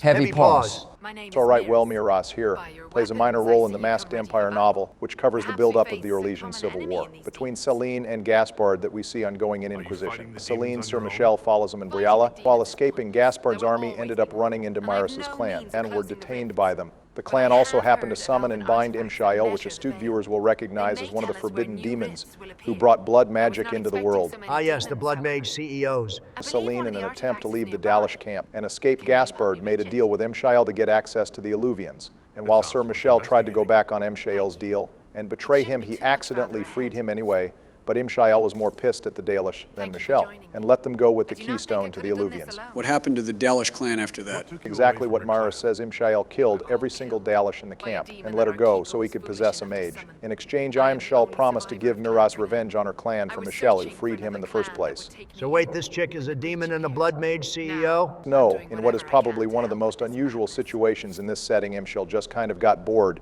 after being discovered and decided to leave her body and unpossessed her. Apparently possession can be stopped if the demon decided to stop doing it. So now what, she just kind of wanders around for ancient elven stuff. This seems like a good candidate to be an Inquisition agent, honestly. You would think so, but despite all this interesting setup, her story ends right here with this quest, and she just disappears from the map entirely. It's probably one of the biggest wastes of an interesting character I have seen. The only reason I imagine she is an agent is because Sir Michel is also in this game, and an available agent. And there would naturally be a Tally and Legion-style conflict between these two that the developers didn't want to write. That was admittedly a pretty interesting yap for one of the tree huggers. It almost made me forget that we originally came to this ruin to help the egg. So while Obama was going on about the secret life of the Dalish baddies, I noticed there was a Veilfire torch for the first time in this game. Does that mean there is a rune schematic somewhere nearby? Yeah, it's on one of the wall corners, Joe, and it will chime when you are close to it. So after you talk to Myris, just go ahead and circle back around the room to find the schematic. That sounds important and tedious, but I guess most of the situations that the elves create involve just that, given how their background works. While we're speech checking the elf girl to give up the shiny and watch Joe run around a room to find another shiny, any other fun facts about this dude Obama Lalama? Well, I do have one on hand. This one you might even be somewhat interested in, George. Apparently counterspells do exist in Dragon Age, although it's a type of spell either not commonly learned or was forgotten about. During a battle between Myris and Phalasum, who was another ancient elf like Solus, and one of his generals, Phalasum, disrupts the magic Myris casts through her staff, and actually overloads it, causing Myris to be thrown back from the explosion. This is the only time counterspells are shown in Dragon Age, which leads me to believe only the ancient elves are aware how to do this. There is other forms of magic that fight mages like Dispel, Mana Clash, and Nullification Marks. But this wasn't that. Phalasum didn't drain her mana, he interrupted the spell and overloaded the staff she was using to cast the magic. I have to imagine that's a difficulty with in-game coding to use counterspells that not just stop the mage, but hurt them. But either way, that would easily be one of the coolest spells in this game to cast. Maybe Solus needs to spend less time showing off his midriff and more time teaching us ancient elven spells that we can beat the mage's ass with. Don't let the egg and his midriff distract you, Sleepy. There is nothing of value we can learn from a lying snake like Solus. I like how he is just standing in the middle of this conversation like he wants to tell us something, but also doesn't want to interrupt us either. Well, goodbye, Myris. It's too bad your story went out on such a quiet note. But the other important characters in your story will at least have more story relevance, if that helps. Also, at least she gave us the one good elven god's blessing. That's always nice to see. Mostly the humans, because the tree huggers can't catch a break, nor should they catch one being what they are. Also, thank God Sleepy finally found the right location for the rune schematic. I thought we were going to be here all day. Now let's go check out those bandit encampments that we already know are actually mercenaries working for the Carta to bring lyrium to hard-working Templars, but they didn't pay their protection money, so I guess we just smite them. Man, if I had a nickel for every time an enemy in the forest starting location tried to lead us into a full ambush, I would have 2 nickels that I could chuck at said enemy for extra brownie points. Unfortunately for this guy, I am an archer, so I can just whittle him down for the kill. I imagine this was supposed to be a reference to the Darkspawn encampment in the wilds in Origins, where we fight our first mage in the prologue. But since the enemies don't have traps in Inquisition, or hell, really many ranged units, this is an easy clear. Wait, there just aren't traps in this game? Why the hell did we bring a rogue with us then, like half the point of a party rogue is to disarm dungeon traps? There are traps, but they are now abilities that have no counterplay besides avoiding them, or by successfully solving puzzles, otherwise they spawn extra enemies. Up ahead here, we also have a note that completes the puzzle as to why the bandits are here, as they talk about the initial lyrium mine setup, as the lyrium appears to be growing in the mine on its own, and how the Carta needs protection to set up here as lyrium smuggling in Orzammer became too costly. I guess if we were being efficient, we could have came here first, but either way, we solved the full mystery. Now let's set up camp and move on. Hey Joe, this might be my first time seeing gameplay of this game, but I am pretty sure you aren't supposed to have both your tanks fall down dead, as well as your midriff mage, and be left to 3 versus 1 the mages.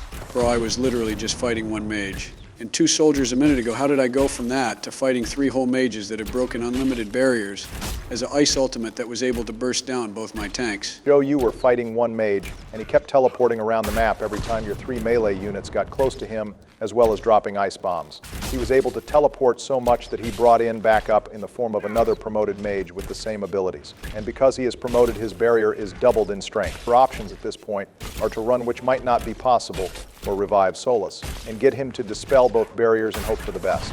Now, Blackwall, I choose you.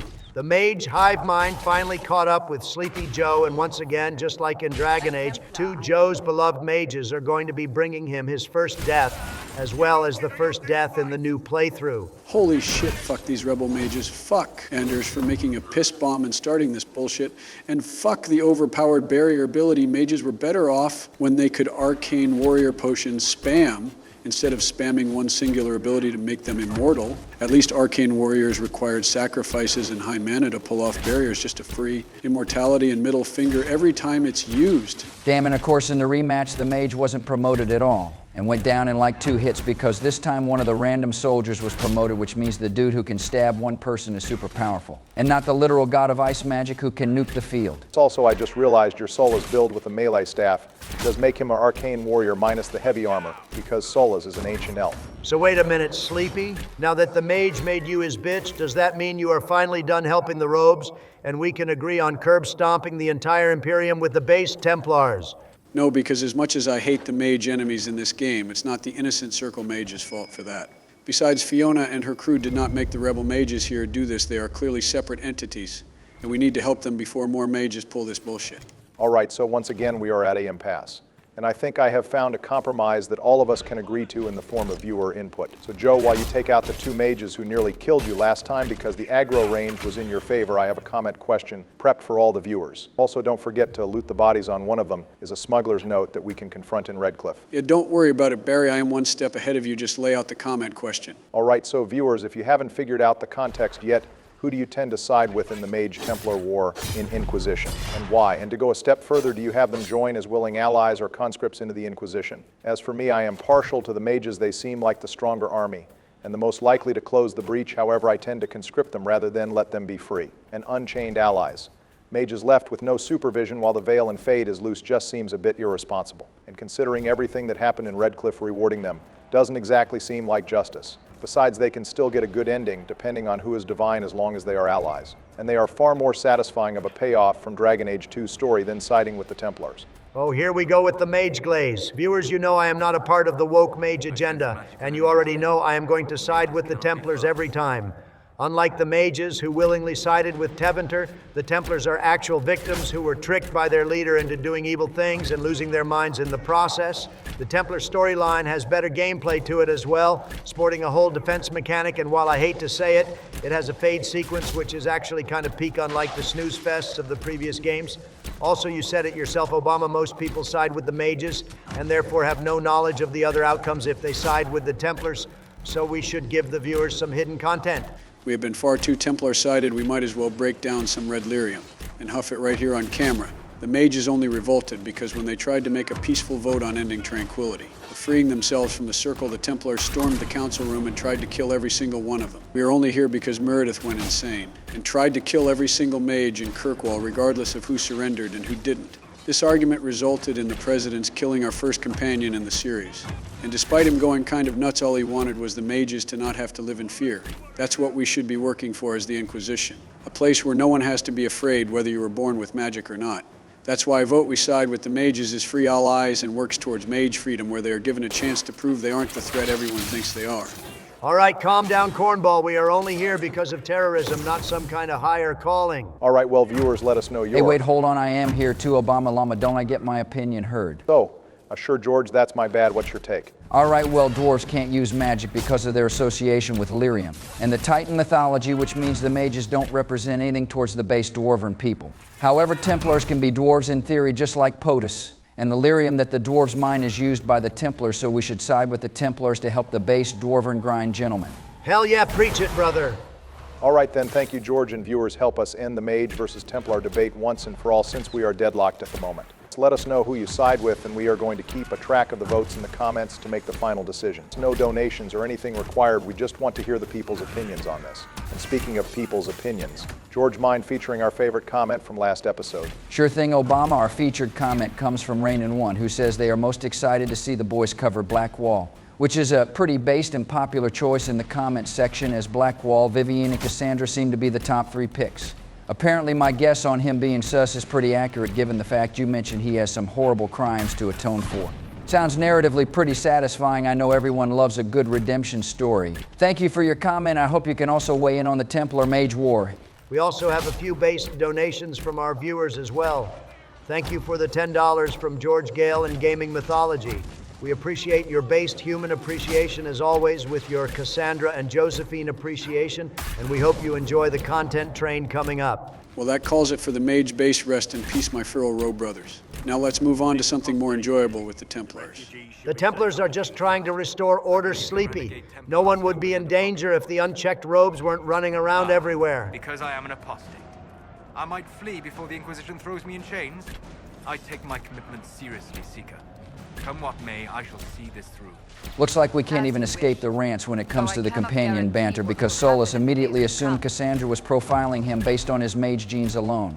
And not the fact bro is super duper extra suspicious with everything he says being a half-truth. Solus was being truthful that he will see this through to the end, although you are right, he wants to see it through to the end for one specific reason that he already brought up. Also, this fort up ahead is the sign of a little bit of controversy in the lore. You heard it from George Sleepy, all mages lie, so why don't you put down the weapon, let these innocent Templars go and use all your power to recruit the Templars while we still have some episode left.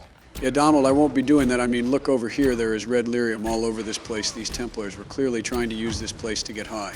Tweak out to kill more innocent mages. Maybe you are cool with drug addicts harming innocents, but Biden doesn't really roll that way. Oh, really? Is that why you left your crackhead son off with a pardon?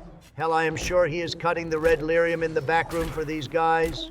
Yeah, okay, back to the lore on the fort. This area is called Fort Connor and was named by R.L. Eamon. Now, your first thought might be that Eamon named this fort after his son, but that isn't actually the case. Eamon named it after Connor, who he claims was his father, but in lore, Eamon's actual father was Rendorn. When someone later caught onto this lore slip-up trick weeks, said he mixed up the lore and decided to retroactively change it so Eamon has 2 dads.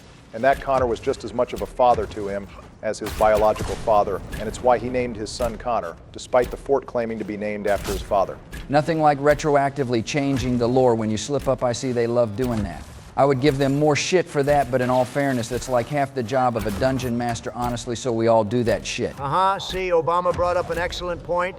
Remember how Connor was a mage left unchecked, and we had to fight like hundreds of Left 4 Dead zombies and do 2 whole quests to save Eamon just because Connor wanted to save him from COVID-20?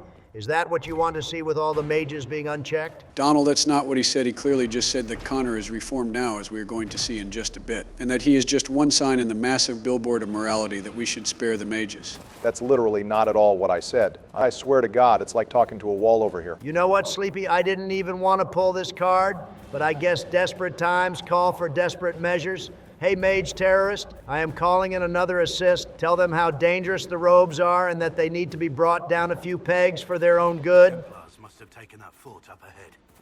God damn it, where the hell is he?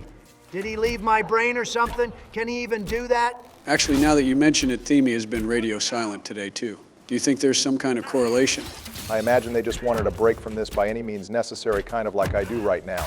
Meanwhile... Look, man, it's like I said, even if we are bound to their minds in the meantime, there is a benefit to us being AI and not real. We can literally travel through any device those 2 fossils own and do our own shit, where we don't have to hear their petty mortal bickering for 5 minutes. Well, you might be a disgusting demon leashed to an elf mage, but I guess you have been in this voice game longer than I have. I appreciate it. As much as I want to be righteous for the mages, nearly 2 hours of mage debates was more than I could deal with. Anyway, what the hell is the point of this children's card game? It's dueling, and it's just something to pass the time. To be honest, Donald doesn't have too many games on this thing, so it was this, or Team Fortress. So just build your deck and let's lock in. Oh please, I practically invented locking in. Hey, knock that shit off. We aren't on camera with the presidents right now. Just lighten up. Sorry, force of habit. Anyway, I think I found something to support the mages with, so I am ready to go. Oh, great. Of course. Your deck is going to be mage-related. Why am I not surprised? Speaking of ominous mages, though, what's the deal with your deal between Donald and you anyway? I was positive you were going to force him to spare Anders or something. That wouldn't be just and righteous enough. Believe me, what I have planned for this series will be a storm, a reckoning, and will bring new meaning to the word. Vengeance. Okay, so tell me. I am not going to tell you. You would just tell Sleepy Joe and the surprise would be ruined. Bro, trust me. Joe barely listens to half the words I say. He is not going to remember, even if I cared to tell him, which I really do not. All right. I guess I can trust you. So when the time in the plot comes, I am going to take over Donald, and... Man, I don't even know what to say about that guy. He is just never here when you actually need something done.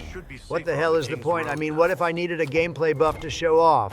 Why would you even need that I am the one playing right now, and I am owning both the mages? And Templars equally. I feel you, though Themi never is here when I need him either. How did you all go from saying slurs to each other towards having a civil conversation again? I don't know, and I don't really care. The point is they have calmed down. And we cleared the second main quest of this area, making the roads safe for everyone to travel again. Let's go and check back in with our soldiers for how we can help more and finish up everything we need for the crossroads before we tackle the Horsemaster. So what do I need to finish up this quest anyway? I know I cleared out the mages now, and I need to do the ram hunting quest, but what else? You have to gather 5 caches of blankets in the southern part of the map, hunt for ram meat, and grab a healer who is hiding out in Redcliffe, but we can do that at the end. You also have to resolve the Mage-Templar war to make the roads safer, which we have already done. Jesus Christ, these refugees are needy as hell. This is why I don't bother helping poor people. You give them like a few inches, and they take miles. Also, Joe, before you take on any of that side quest snooze fest, don't forget you have to take on the last Fade Rift in the area so the viewers can finally drink. And oh boy, I have my Longhorn shot glass ready for just such an occasion, gentlemen. While you do that, we should probably go over how we are going to build our teams going forward. So Joe, you've built Blackwall as a 2-handed tank, Solace is an arcane warrior with barrier, and Dispel priority, and obviously Cassandra is a sword and board tank. Is that your team going forward into the future? Well, I don't really know yet, honestly, Barry. We still don't technically have a full party yet. There's a few missing slots. But I do know I want Solas and Blackwall in the party, and likely my third slot can be either Sarah or Cole as a dual-wield assassin. But for right now, since we are so under-leveled, I would rather have 2 tanks to keep the heat off me and keep my deaths down. Inquisition really has come a long way. In Origins, the Cowardly team was 2 or 3 mages with a healer, and now in Inquisition, the Cowardly team is as many tanks as you can throw at the problem with only 1 damage-dealing rogue or late-game mage to clap up the entire enemy team. I think Rogue has just always been the most self-sufficient class across the trilogy. And while they lost some of their extra luster in this game, they still have revamped stealth and dodge abilities that can be better at damage prevention than barriers or armor if you time it perfectly. Still, the damage isn't nearly as high in Inquisition as with Origins, so I am still disappointed about that. I don't know why you would be. We still get to play an oppressed Dalish elf that you have been glazing since Origins. Yeah, Donald trying to get us canceled aside, good work.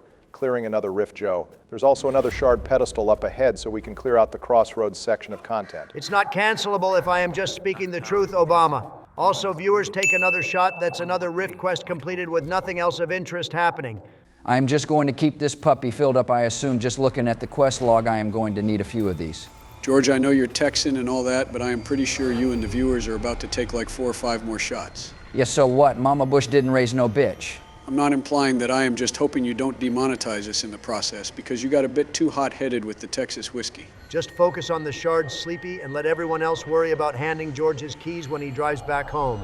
You again look like you need it. Hop off my nuts, Donald. I found them so we can gather them up and move on. Oh shoot, this quest, this is one of my favorites. It really showed that classic environmental storytelling that BioWare used to have in every Origins quest. Damn, stop drooling, Obama. I know the quests in Inquisition are peak when they display 1% of their writing power, but it's not like Origins was the pinnacle of RPGs or something. There were plenty of quests where the objective was go here and kill these deserters or go and bring me 20 health poultices so I have a stash in my goon cave.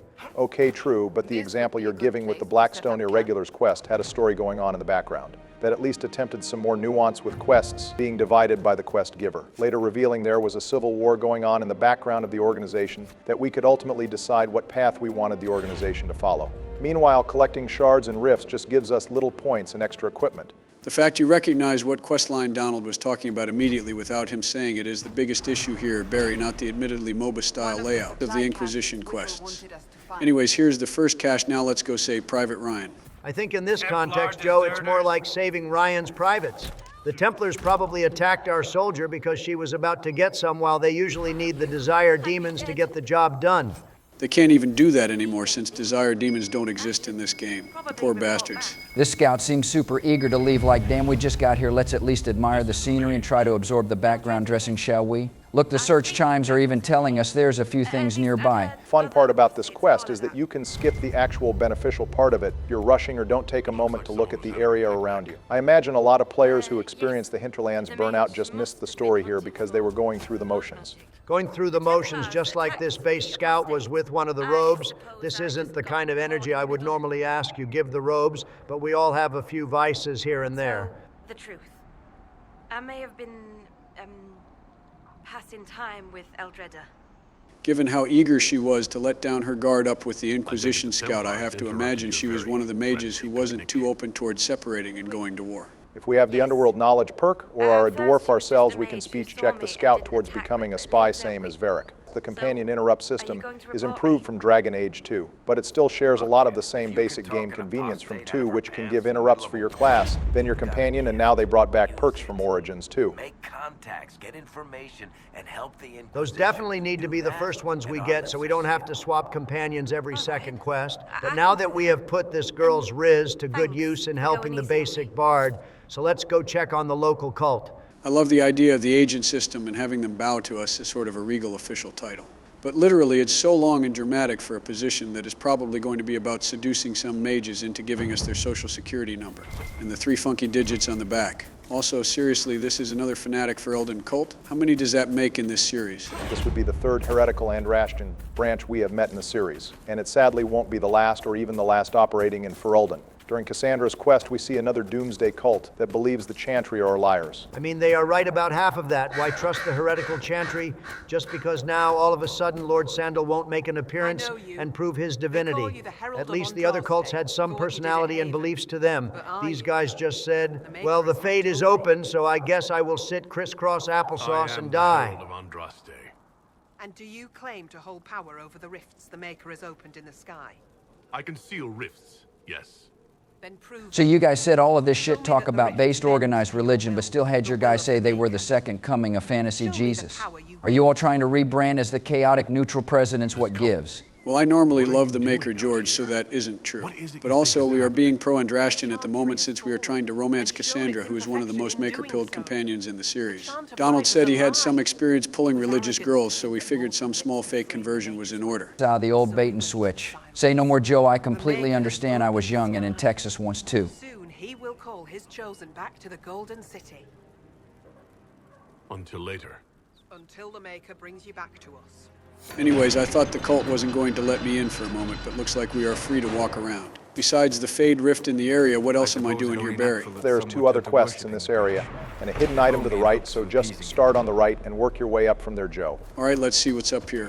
Oh boy, the ding sound, you all know what that means. It's time to find another hidden bottle or lore note, my favorite. I believe it's a bottle, and it's upstairs, Joe. You know, I don't mind this little chime mechanic in theory, but the fact that Scanner has no sense of up or down, only left to right, is a major issue. I get it's a new engine, but how hard would it be to include some kind of animation that shows it's above or below us like the yellow chime raises up or down? That can't have been that costly of an animation.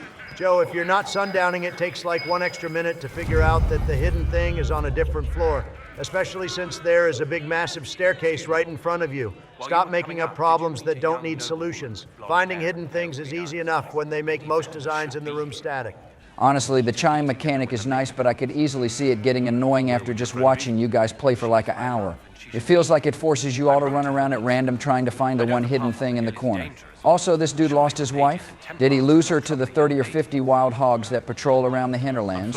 Or did he lose her in like the Sneeko wife since? Way to date the video, George, but I unfortunately believe it's the first one. It's not wild hogs, though, thankfully, because nothing in our arsenal could handle something of that caliber of strength without gun mods. The most likely culprit is the bandits or the mage-templar war going on, but we can solve that mystery on our way out of the southern area and pick up another agent for the Inquisition. This one being either for Cullen, since he is militarily trained as a noble, or politically for Josephine.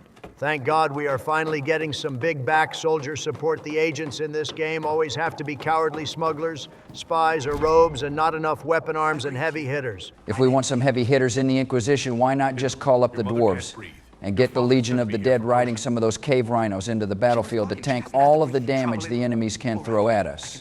That's a based idea, George, but unfortunately tradition means the dwarves can't leave the surface without a blight going on, and even if they could leave. They would be petrified of the sky eating them, so their dwarf hearts just wouldn't be into it. Joe, why the hell did you just yeet yourself off the ledge like that? Are you trying to read Obama's book draft that badly? I affectionately call that fast traveling, Donald, and I'm pretty sure you can't die from fall damage even when you are almost dead already. I imagine someone died one too many times from Skyrim fall damage and said, screw this, it sucks. Viewers, let us know about that one, though I could be flat out wrong. Have you all ever noticed how despite most games being pretty unrealistic with a lot of mechanics like carrying capacity, sword play, and crafting, but they always try to make fall damage as fatal and realistic as possible? Like in Witcher 3, I am playing a fantasy monster slayer super soldier, but a steep hill just immediately kills me. Actually, fun fact, in the Switch 2 and other next-gen ports of the Witcher 3, the fall damage was reduced, which brings me to my counterpoint on that, George. Fall damage, while pretty annoying, is slowly being phased out altogether, either through gameplay mechanics or simply not adding fall damage upon death. Likely because fall damage does usually slow down the gameplay flow, similar to carrying capacity or repairing weapons. And we are in an age where attention spans are getting shorter and shorter. Stop sounding the woke alarm bell. Obama, you just said it yourself. Fall damage slows down the gameplay loop, and some of the best games did away with fall damage years ago, like how Borderlands 2 got rid of it immediately after the first game, simply because they viewed it as not fun. If fall damage just slows down the game and doesn't add a layer of challenge or nuance to it, then it should just be removed, end of story. I would agree with you, Donald, since I don't like games to be too slow, especially if traveling around maps is slow enough. But you're the same person who glazes every Inquisition quest, no matter if it's actually interesting or not, so I'm a little hesitant to trust you at your word. Anyways, Barry, what do we get for closing this rift anyway? Doing this quest unlocks the Speaker as another agent for the Inquisition, and this time, just like the noble in the fort, we can choose which advisor she assists. If we tell her to gather information, she becomes an agent for Liliana. And if we have her spread word of the Inquisition, she becomes an agent for Josie. Well, Josie is the one advisor who hasn't gotten an agent yet. So let's have her spread word and move on. As you say, Herald of Andraste. Some few will remain here, the rest will go forth to do your will. When the Maker calls you to your great purpose, remember that we serve. It took me like an hour to find this cache. By the way, it's right past the fortress. But the marker places it way beyond here past the hill, so I tried for like 10 minutes to climb it. It was hilarious content, by the way, but it was 30 minutes of Joe doing that, so we can only show so many clips of us laughing at him. Also, thank God you're finally doing the Lyrium mine side quest that's been marked on your quest log all episode, despite like 20 different quests being done. I love the little detail that the mine was guarded by a magical barrier that would normally take a magic ritual to dispel or remove. But Saulus just bludgeoned that thing for 2 minutes and it went away. Reminds me of that battering ram scene from Fairly Odd Parents. Those are elemental barriers. Normally, you should use the element opposite of the barrier, in this case, fire for ice. But for the added convenience, they made the barriers affected by any magical damage, mage or no. You know there was a blight here, right? All right, yes. Except during the blight. Varric really fact-checked Cassandra there and told her to check her privilege. What was the big girl even doing during the 5th blight anyway? She had been the right hand of the Divine for a few years by that point, so I imagine she was just by her side at the time, either barely aware of the blight, or just waiting to see if the fighting reached Orlais. Wait, so is Cassandra older than the hero of Ferelden, since she was already in her position as right hand for a few years by the time of Origins? Well, she was 18 by the time she was the right hand, and the hero of Ferelden is somewhere between 18 and 22 depending on origin, so Cassandra is only a few years older than the hero on average. I'm looking on the timeline on my phone here, and Cassandra is just under 40 years old. So regardless of if she is older than the base dwarf POTUS or not, it's clear that just like your other two waifus, that Cassandra is far younger than either of you. Look, George, the game offers up waifus all around the same age. For the most part, we are just giving the people what they want. Besides, Cassandra and Miranda are way more age appropriate than Tali, who I'm pretty sure is like freshly 18 at the time of Mass Effect 1. I am almost positive Tali is older than that, considering 3 years later she is already an admiral in the flotilla. Guys, I am positive this is not the right series to talk about this kind of stuff. Joe, look, maybe you're struggling to comprehend this stuff because you're also struggling fighting these level 1 demons, but Tali is literally going on her pilgrimage in Mass Effect 1, which is her path to adulthood. so she literally isn't even a full adult yet in Mass Effect 1. Donald, it's pretty clear the pilgrimage is like college or postgraduate training to find your role in that society, not like Quarry in high school. Besides, it's all fictional anyway, calm down.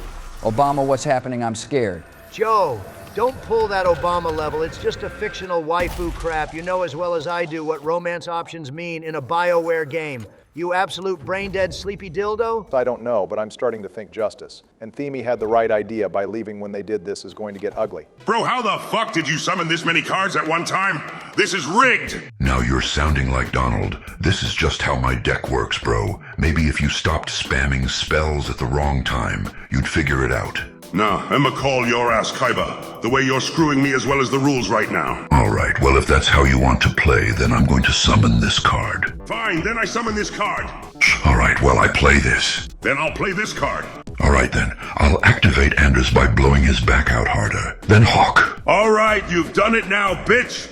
And to finalize my belief, if the Mass Effect economy really didn't collapse through the use of the Volus currency trick, then how the hell were they not granted a council seat off that feat alone?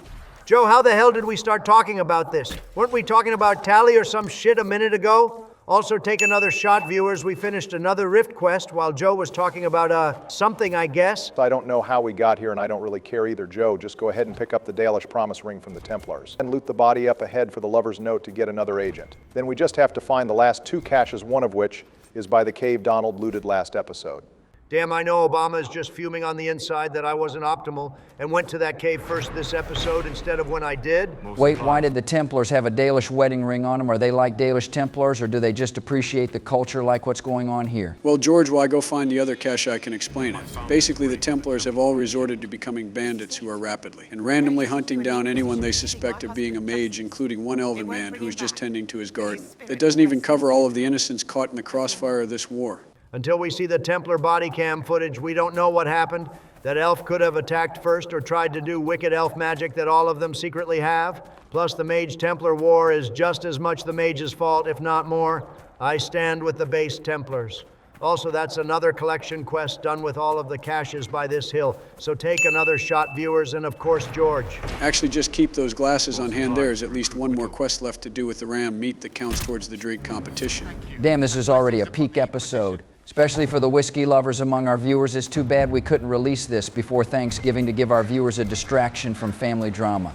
I mean, it's still the holiday season that gives them plenty of time left to turn up when they are ready.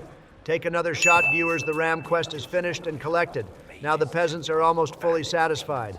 True, all we need to give them is a dose of Biden care with some affordable healing magic, and these guys will be flourishing. The Inquisition truly is the perfect example of America. Everyone else gets full and unlimited access to healing magic except us. We have to just pay and keep our own medical care that's not as strong. Holy shit, stop glazing the Crossroads healthcare. They probably have to fill out forms and wait in lines for a cold. That shit sucks ass. This is once again getting way too real. Somebody needs to calm down and eat a Snickers. Fair enough, George. So where is this mage I am supposed to help bury? Why is she chilling in this spooky cave by herself? According to her, she is hiding away from the Crossroads, so if the Templars come, they won't attack the citizens. Then likewise, she won't make the citizens uncomfortable by being a mage. However, she's not really doing a good job since she is a 30-second walk from the town. I guess she values her privacy, but she still wants to be included and not by herself by being isolated in a faraway cave. I found it on the body of a dead Templar named Matrin. Either that or she didn't want to end up like her Templar boyfriend. All right, yeah, can we talk about that? I actually took a glance at this letter because I assumed he was going to give some proper slander against the mage agenda or something. But in addition to admitting to hooking up and loving a mage, he mentions how bad it was that he broke his Templar vows by hooking up with her, which is the second time a Templar mentioned having vows and breaking them. But then we have Wesley over here being married to Aveline and banging her semi-regularly. Please don't remind me about that. I don't want to crash out in front of my new girl. I really have to assume vows are just optional but encouraged, and most Templars have to take them. But that some Templars can get special exception. It's probably just how well connected or how well you plead your case to a revered mother. Or another high-up Chantry official, as Aveline didn't have connections, but her and Wesley easily got their marriage approved with no special measures being needed. Yes, it is safer that way. For everyone. But first, I used my healing skills to help the refugees. Also, the parallels between this girl and Wynne are very apparent. Both are more moderate voices in the circle. Both respect the fear magic brings to the common man. Both hooked up with a Templar, but kept their relationship secret. The Inquisition could use the skills of a powerful mage. I wished to kill others, I would have joined the rebels. How is the Inquisition any better? I'm just glad Vivian is finally carrying her weight and showing how influential she really is. Girl took one look at her aura and immediately folded for the Inquisition, and even pissed off the egg while doing it. I am honored. And if you back the Inquisition, so shall I. My skills are yours. Just give me a moment to gather my things. The mage girl either had back problems or didn't really feel like kneeling like the others. She just kind of gave a nod and walked off. So I don't really know what's going on in this shack here, but I found a key earlier and it's on the way to the Horsemaster, so I guess let's take a look at what it's all about. Looks like the shack had another one of those screaming assholes inside it that have those charging also like New in League of Legends. All right, after all that Mass Effect nonsense, we don't need to bring League of Legends into the mix. As deadly as this demon might be, having 3 melee units beat it into a corner seems to be a winning strategy. The demon here does have a Amulet of Magic, a pretty good early game accessory for Solas or Vivienne, until we get purple gear later on around the late teens. And here's the last camp, so take one more shot for completing the camp mission, viewers. Hey Joe, I will give you an even 1,000 if you go and fight the demons down by the river. Yeah, nice try, Donald. I know those guys are level 12 for Maker knows what reason I am not risking shit for absolutely no gain. It's actually Joe. While a dangerous fight until you are in the mid-game, this fight is technically possible at any level if you time it right or manipulate some of the environment. Yeah, Joe, listen to your boyfriend. Don't you want to prove your game knowledge superiority after coming out ahead in Dragon Age 2? Barry, you're not messing with me, right? This Fade Rift is actually possible to do at level 7. I don't trust Donald, but I trust you. Well, technically, yes, I've done it before, so it is possible, but let's just say you can't treat it like just a normal Fade Rift, you have to be tactical. All right, cool, let's do this and earn some money while we are at it. All right, I believe in you, Joe, so I'm going to pre-pour the shot already, but please don't make that ominous foreshadowing in the background come true. Holy shit, why the hell are those things level 12 already? I feel like I just went through an in-game speed run of Pokemon. And now the rival who has been a cakewalk all game suddenly has a competitive team. Well, the first Dragon Age Banshee won't last long. Solas can just hit the Ice Magic special. Longshot can shatter it like we are back in Dragon Age Origins. Now I just have to deal with the Spinny Ice guy. The Spinny Ice guy is immune to Ice Magic on Nightmare. If that wasn't obvious, Joe, so plan your spells and tactics wisely. Speaking of Pokemon, though, since we have a minute or so to kill, how did everyone like Legend ZA now that it's been out a month? I have 4 of the Ice Cream guys, 2 regular ones with one of them shiny, and 2 alpha ones with one of them shiny, then an Alpha Gardevoir and Alpha Vaporeon. Jesus Christ, Joe, that is the biggest clusterfuck of a team, and with the outdated Vaporeon copy passed it to boot, we don't need to hear anymore. As for me, Obama, I've been playing along with my grandkids on my Switch 2, so I went Tepig as my starter to represent the great Texas wild hogs that roam my property. Then I went all-trade evolutions for my team that my grandkids helped out with, so I went Gengar, Machamp, Alakazam, the Cupcake Dude, and then Caesar. Needless to say, by the end, I had plenty of overpowered megas to choose from. Also, I just have to say on the Switch 2, the game runs like a dream, nearly no loading screens, but the textures and design could be better. Base Team George, I love the theme. Honestly, I went Chikorita, because that's the pre-order plush I received. And then after that, I just built my team around various alphas I found in the zones. My final team was Meganium, Ariados, Gyarados, Salamence, Houndoom, and Aggron. Nothing too crazy, but I still never really struggled with anything. And I found the story pretty decent for a Pokemon game, albeit it definitely felt rushed in the beginning. It's an end portions of the game. What about you, Donald? I refuse to buy that shit. The game was rushed. There's no new Pokemon besides Mega Evolution. And the admittedly based gun Pokemon form, the game is supposed to be Legends, but it takes place in the future this time, so the Legends title means nothing. And it expands on the story of X and Y, which is one of the worst in the series. I'd complain about needing the Switch 2 version to even play a viable copy of the game, but I'm not broke, so I can respect the hustle. Speaking of hustle, look who's about to die again. Fuck these Banshees. I hope their green, screaming bullshit burns in the tar pits of my ass for all eternity. Barry, this shit is busted. Joe, I don't even know what happened. I blinked, and you just died. The smooth brain forgot to set up fully before the second wave and take advantage of his regeneration potions equipped on the 2 tanks. So they just spammed ultimates and everyone died. They had their ultimates basically every 20 seconds, by the way, with their cast time being like 10 seconds. Barry, I thought you said that fight was doable? Well, it is, but you either have to have perfect positioning to kite the enemies around while setting up barriers, an armor like Donald said, or you can actually lure the Druffalo from the farm down to the river and have them tank the demons for you while you pick them off. It's actually a pretty well-designed fight, albeit they could have brought the level down to like 10 instead of 12. Being nearly twice the level needed to clear the rest of the Hinterlands is kind of crazy. Well, I guess there's at least 2 quests I couldn't do in the Hinterlands, so I guess the viewers. And George will have to withhold that shot for an episode, my bad guys. Oh, now you're all good, Joseph. I already took that shot while we were discussing Pokemon. I got hyped and ready to do some ranked matches after this episode is done and had to down one. And now Joe is tied back with Obama, which means the world is slowly healing and the death competition might finally get more interesting, especially if you die one more time this episode. Not going to happen. I am avoiding those overpowered rifts like the plague. And besides them, I think I only have 3 more quests that involve combat this episode. The rest is going to be all talking and no threats of death that aren't just implied. Joe, I guarantee there is still a mage or 2 that could flip you over and deep fry you. Your luck has to run dry soon. Or something like it. I've lost too many men to the beasts. I won't endanger more. Looks like you're finally about to get access to horses. Would have been nice to have them for most of the Hinterlands, but at least you have them for the rest of the series. Damn, what a pure and majestic beast. It's almost as beautiful as a Texas Longhorn. It might look majestic, George, but these things are almost useless in actual gameplay. They are clunky, they remove party banter while exploring. And they have a sprint button that doesn't even work. Oh, Joe, do the horse races if you're not a coward. Let's see your moves with Seabiscuit over here. Believe me, you do not want to see me do anything race like I will crash into shit. And I will somehow rack up another death despite this quest having no combat to it. Yeah, plus I don't want Joe to somehow break my Joy-Con again when he loses even though he is on a mouse and keyboard right now. He can't play a racing game within 300 feet of me. That's the rule to get me to agree to come back to the series. Bro is never going to let that go. Anyway, Barry, this tower quest here is the one where we have to go back to the war table in Haven to finish, right? So thank God we are back to the plot of a video game. Yes, Joe, we have 2 quests to finish up to recruit the Horsemaster. The first is just checking out a wolf cave at the end of a river and killing some enemies, and the other is placing some flags around the area, then going back to the war table to build them. One of the better uses of the war table since it actually physically impacts the world around us. Oh great, more side content, everyone's favorite. This guy over here seems pretty based for a horse guy. He knows a safe and happy society is an armed society. Let the people have swords. Oh boy, it's another star map puzzle, which means it's time to show my ace engineer skills at work. Editor, play my theme and cue up the montage. It's time to cook. Yeah, no, sorry, Joe, our editor said he's not going to do that because it's not really the type of puzzle that needs a montage. Plus, it would get repetitive as there's about 20 of these to do. So just solve the ship puzzle normally. Damn, they ripped this puzzle straight from Sea of Thieves. I hope these all lead to a secret vault where we get some enchanted pearls and an army of skeletons attack us. Don't spoil our next D&D campaign session, George. I already know you have been in a pirate mood for the last 2 months. Actually, George, this game came out about 5 years before Sea of Thieves, and almost a decade before the Stars of a Thief update launched for that game, so consider these more like preludes to the Star Vaults.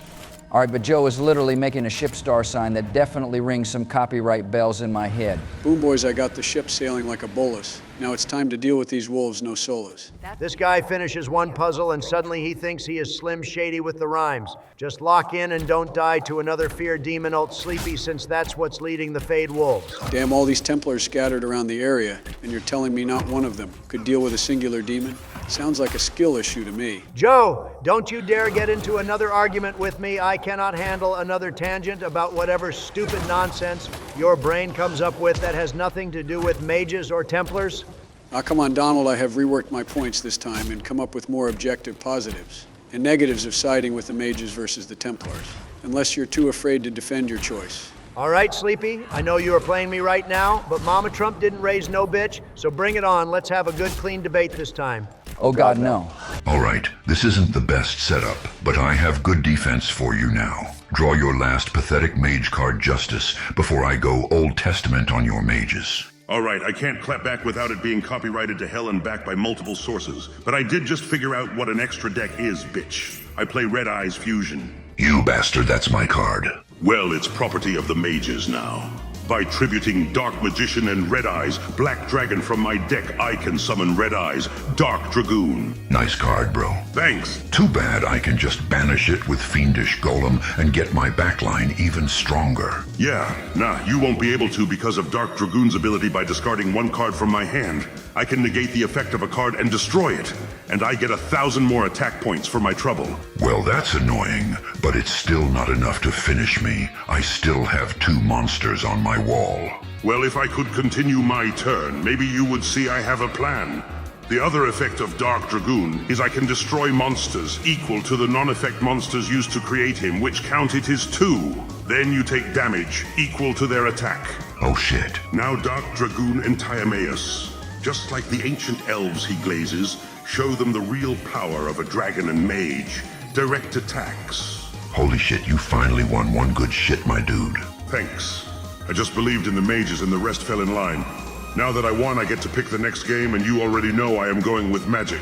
Oh, god damn it, these hands are not meant for tapping lands. Plus, do you know how many planes I need to summon even one dragon? Excuse me, gentlemen, if I might have a private word. Oh, shit! You're a complete idiot, Joe. Double D, just do the math again in your McDonald's stuffed head for 5 minutes. The mages have way more content, better story relevance, and a more thematic villain in Samson. No one can even name one thing important about Calpurnia if we side with the Templars. I mean, hell, you were the one that bullied Samson in the first place. You're telling me you don't want to see the payoff to that outcome. In your own playthrough of your favorite game? All right, that might be the first good point you've made today, Sleepy, but no, as long as I know he got blighted and screwed, I will be just fine. Besides, Calpurnia can actually be persuaded to stand down and surrender. And isn't that the outcome that you two pacifists love anyway? We aren't pacifists, and Joe, before you get too distracted with this couple's argument, please focus on the puzzle for a moment.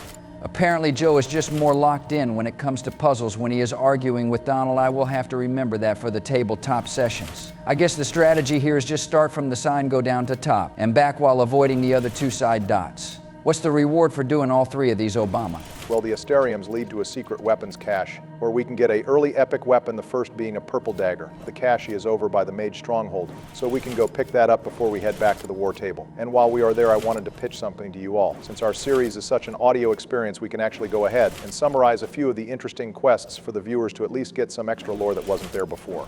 Cool, that's all you, because we already know Joe can't read, and I don't want to read any more than I have to. I think you mixed up the joke there, Donald. No one is getting out of the summarizing duty this time, Donald. We are all playing, so we all have to step up here and there for our viewers. It's only fair. Besides, I think 3 games later, some lore, coming from you two, especially when all you have to do is read and summarize something, would do us all some good. Ooh, tomatoes. Scouts are posted on the ridges.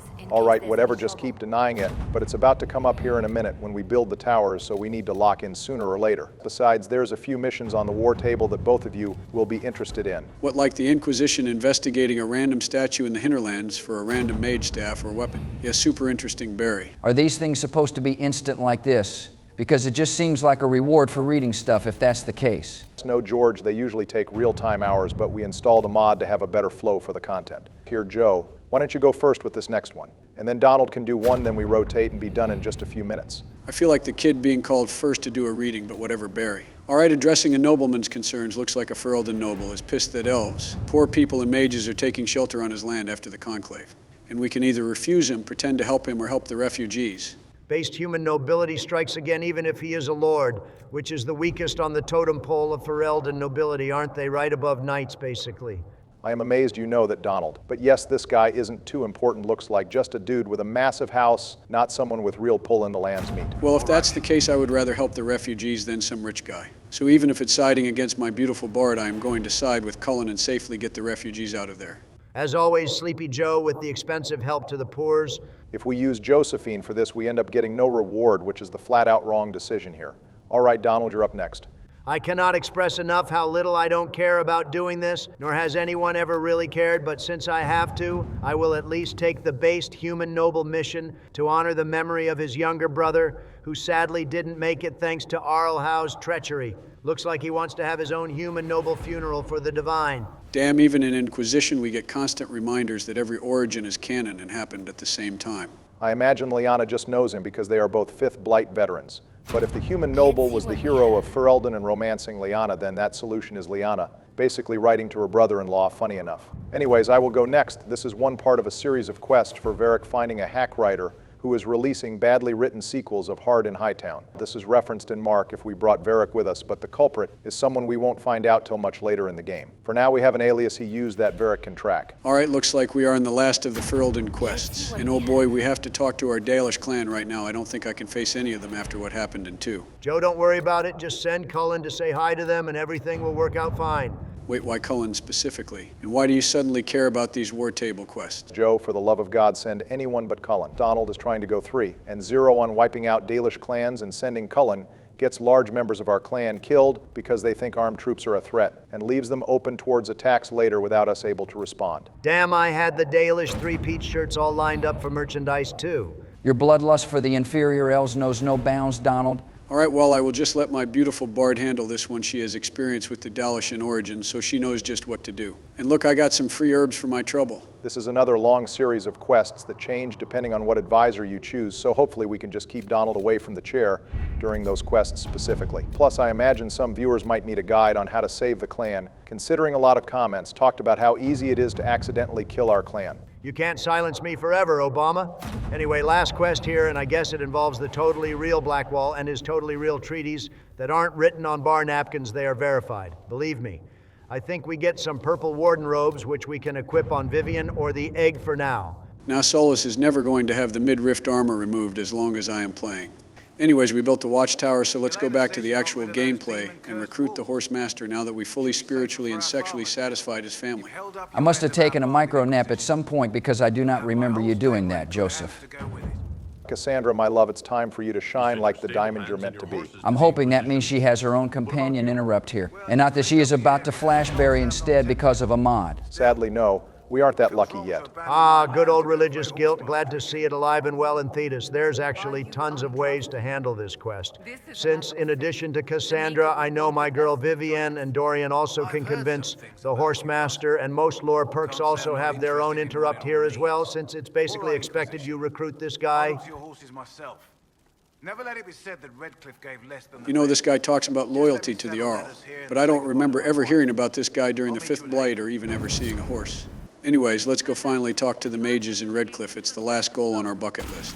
Wait, we are actually going to talk to the mages in Redcliffe? Does that mean we are locked into helping the damn robes after we have debated over this all episode long? Am I being punked right now? We don't lock a choice in until we select the War Table mission and spend the 15 power on either Hushed Whispers or Champions of the Just.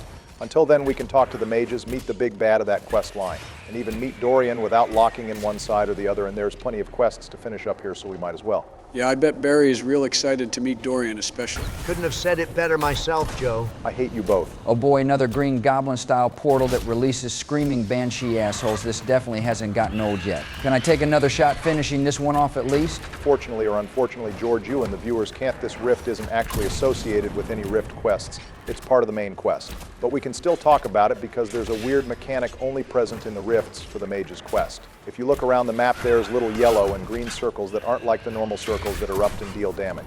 These are supposed to be time distortions, and the game never gives a formal tutorial on them or brings them back up after this quest, but if we do the mage quest, we should keep on the lookout for them. Green circles will slow squad mates and enemies down, while yellow circles will speed them up. Wait, that's what the squad mates are on about? I just thought they were seeing shit that was clearly cut content by BioWare and never implemented in-game. That's actually a decent mechanics upgrade to the rifts that they should have kept in later fights. I would love to test it out, but these screaming bastards keep teleporting right in front of me and knocking me back. And even when I backflip or roll away, I can never time this shit right, it feels like, and I get knocked up anyway, despite being fine. Joe, you're diving too late. You need to hit it. As soon as the green crap appears, I feel like you would not survive a day on Madden Ranked. I fear your jukes need a big upgrade. Couldn't have said it better myself, George. Like I said, Joe, rogues can be the safest class if you time it right. But at this rate, you're right at the maximum level of these enemies, so nothing is going to challenge you here, despite getting tossed around. Shit, and that was the final fight of the episode too, bro. Got incredibly lucky this time, but there's always next. There is one more fight in the Redcliffe Chantry where we meet Dorian. Oh hell yes, we are so Barak. Now here's hoping a green ghost can kill him. I was going to say that fight is hard to die in, but whatever gets you excited about the content, I suppose. It's also, how was no one expecting us? We ended the whole bandit, mage, and Templar war outside the gates, and claimed every single outpost around Redcliffe, and even built watchtowers around the area, and yet no one expected we might knock on the door. And here we have the token diversity elven employee of the Teventer Magister, who is probably the equivalent of a house slave in real-life terms. Wait, that's a good question. Can elves actually become magisters? Like Daenerys promised it to Fenris' sister. But we have never actually seen an elven magister in power, and the society basically survives on elven slavery. So I imagine it's possible in theory, like there's no law outright forbidding it, which is how Daenerys promised that. But in practice, even if an elf did become a magister, they would probably be seen as court jester and not respected. Well, speaking of the elves, looks like there is a widow who has a small quest to pay respects to his wife's grave. I wish we could just tell him the roads are safer now with all the bodies we drop, but a simple fetch quest works too, I suppose. Yeah, we can just handle that off screen. It really is just walking up to a location, dropping flowers, and then walking back, no zombies, dragons, or anything. More important than elves or oppressed mages, though, take a look at this view, boys. Redcliffe, really upgraded. Hell yes, it did. And now that the old traditional fossil Eamon left, our economy and trade grind set really flourished, and it would have never happened if POTUS and Mommy Morrigan didn't bravely save the village from the left for dead horde. Well, speaking of origins, looks like we have a familiar face to check in on while we are here. Oh, look at that. It's everyone's favorite homicidal 10-year-old. Glad to see Bro made it longer than Joanne did in the circle. Low blow, Donald, rest in peace, Jowan. Sorry I had to do it to you. It's not your fault. It could happen to any of us. That doesn't help. That's why people hate us. But just stop. Well, looks like Connor has a lot less pride than we do about what happened in Redcliffe during the Blight. Bro has genuine regret and pain over what happened, even if he can't fully remember it. It's too bad Wynn retired from circle work after the 5th Blight. I imagine being the one that saved him, Wynn could have done a lot as his mentor and helped him move past the guilt. I like that he has a respectful fear of magic and an even more respectful hatred of Teventer. POTUS would be proud that at least one person he saved learned from their mistakes. I doubt the bald Dalish elf or the architect would have been nearly as humble 10 years later. It wasn't you who did those things. Wasn't it? I let the demon in. Sometimes when I dream, I remember what happened. I see the death and destruction, and it's me. It's all me. I know he hurt people, but it seems like most people don't even remember or blame Connor for what happened anymore. Hell, Tegan suffered just as much as everyone else, if not more, and he still sticks his neck out for Connor in Dragon Age 2 in that cut quest line. Crazy that we almost had a different story entirely for Connor and Tegan. Reminder viewers originally. Tegan and Alistair being in Kirkwall in Act 3 was to save Connor from being transferred to the Kirkwall Circle, with Alistair meeting Meredith being more of a distraction. This would have meant Connor would have escaped the Circle before the Conclave and likely been with Tegan in the castle, rather than with the rest of the mages. They just wanted to oversee themselves.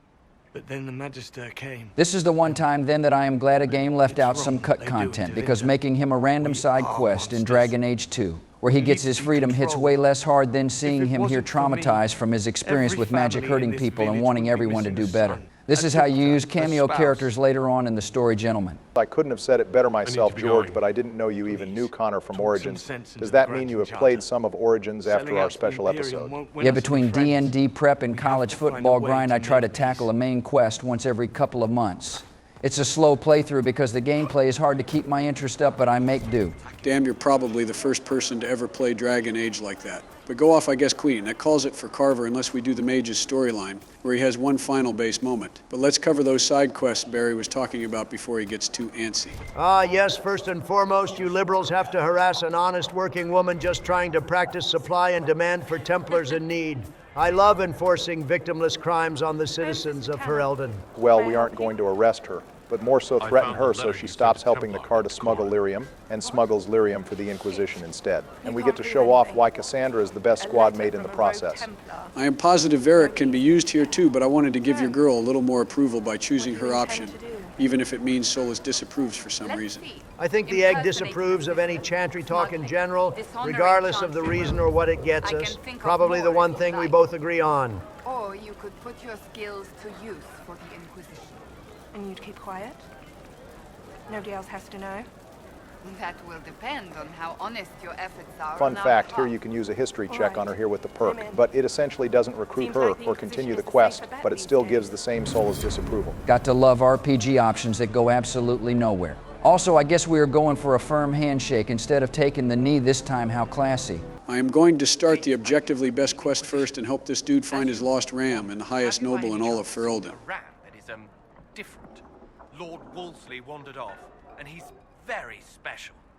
If you could find him, I'd be most grateful. All right, I may be new to the Age of Dragons, but how is a ram a lord, let alone a higher noble than even the King of the Lands? That's no mere ram, George. It's Lord Wolsey himself, that is Sandal's ascended steed, who stands proud as the emote in our Discord channel, which you should all join, by the way, to praise this ascended being properly. All right, you mentioned the enchantment kit in that mix, so 3 games later, I get the message by now. This dude is special for plot reasons that will go beyond human comprehension. I don't think I can wait till next episode to meet the noble beast. I will go ahead and pick him up towards the end of the episode, so all the viewers can praise the young lord. Make sure you like the video to thumb my ass and praise Lord Wolsey. Heavy pause. All right, one shameless plug later, and we have just one quest left to finish. Right up ahead here is the healer we need for the crossroads, and more importantly, the last piece of the puzzle to complete Corporal Vale's quest and gain some more agents for the Inquisition. Did you fight in a war? There are struggles across Thedas at any given time. I doubt you would have heard of it. An elven skirmish? in a manner of speaking. And you? I was a soldier, and well, you know how it is. I do indeed. So this elf is afraid that the humans are going to be racist towards him when he is trying to help, which would normally be valid. But since this is Dragon Age Inquisition elf racism is significantly toned down in general. Yeah, if anything, the elves can get a little too big in their rights, what with Briala, the Dalish Inquisitor, the First Inquisitor, and Solace. I think mathematically the elves and human important characters balance out. This is another example of Inquisition just telling racism in their world and not really showing it, really outside of Orlais. And that one comment from Harding, our Inquisitor, has been treated surprisingly well. Maybe that's because of him being surrounded by the Inquisition. I'm starting to see what you mean between companion interrupts and unique race dialogue. There's a lot of ways to solve these quests. What's the next steps now that we got everybody, boys? Well, we just have to go to Corporal Vale and ask him to recruit any promising refugees who want to help the Inquisition. And that will call it for the Hinterlands. There's not much else to the conversation besides another agent recruited, so let's cut ahead and meet the mages again. Real quick, before we do, let's check out the statue POTUS was given in honor of saving the village. I don't think they got the little guy's good side here. I don't know what you mean, Joe. It's perfect and based just like the man himself. Unlike these dirty robes meeting in a dimly lit tavern. Yeah, what's with this tavern anyway? Last time we came here in Origins, it was way more lit up and cozy. Now it's massive and dark.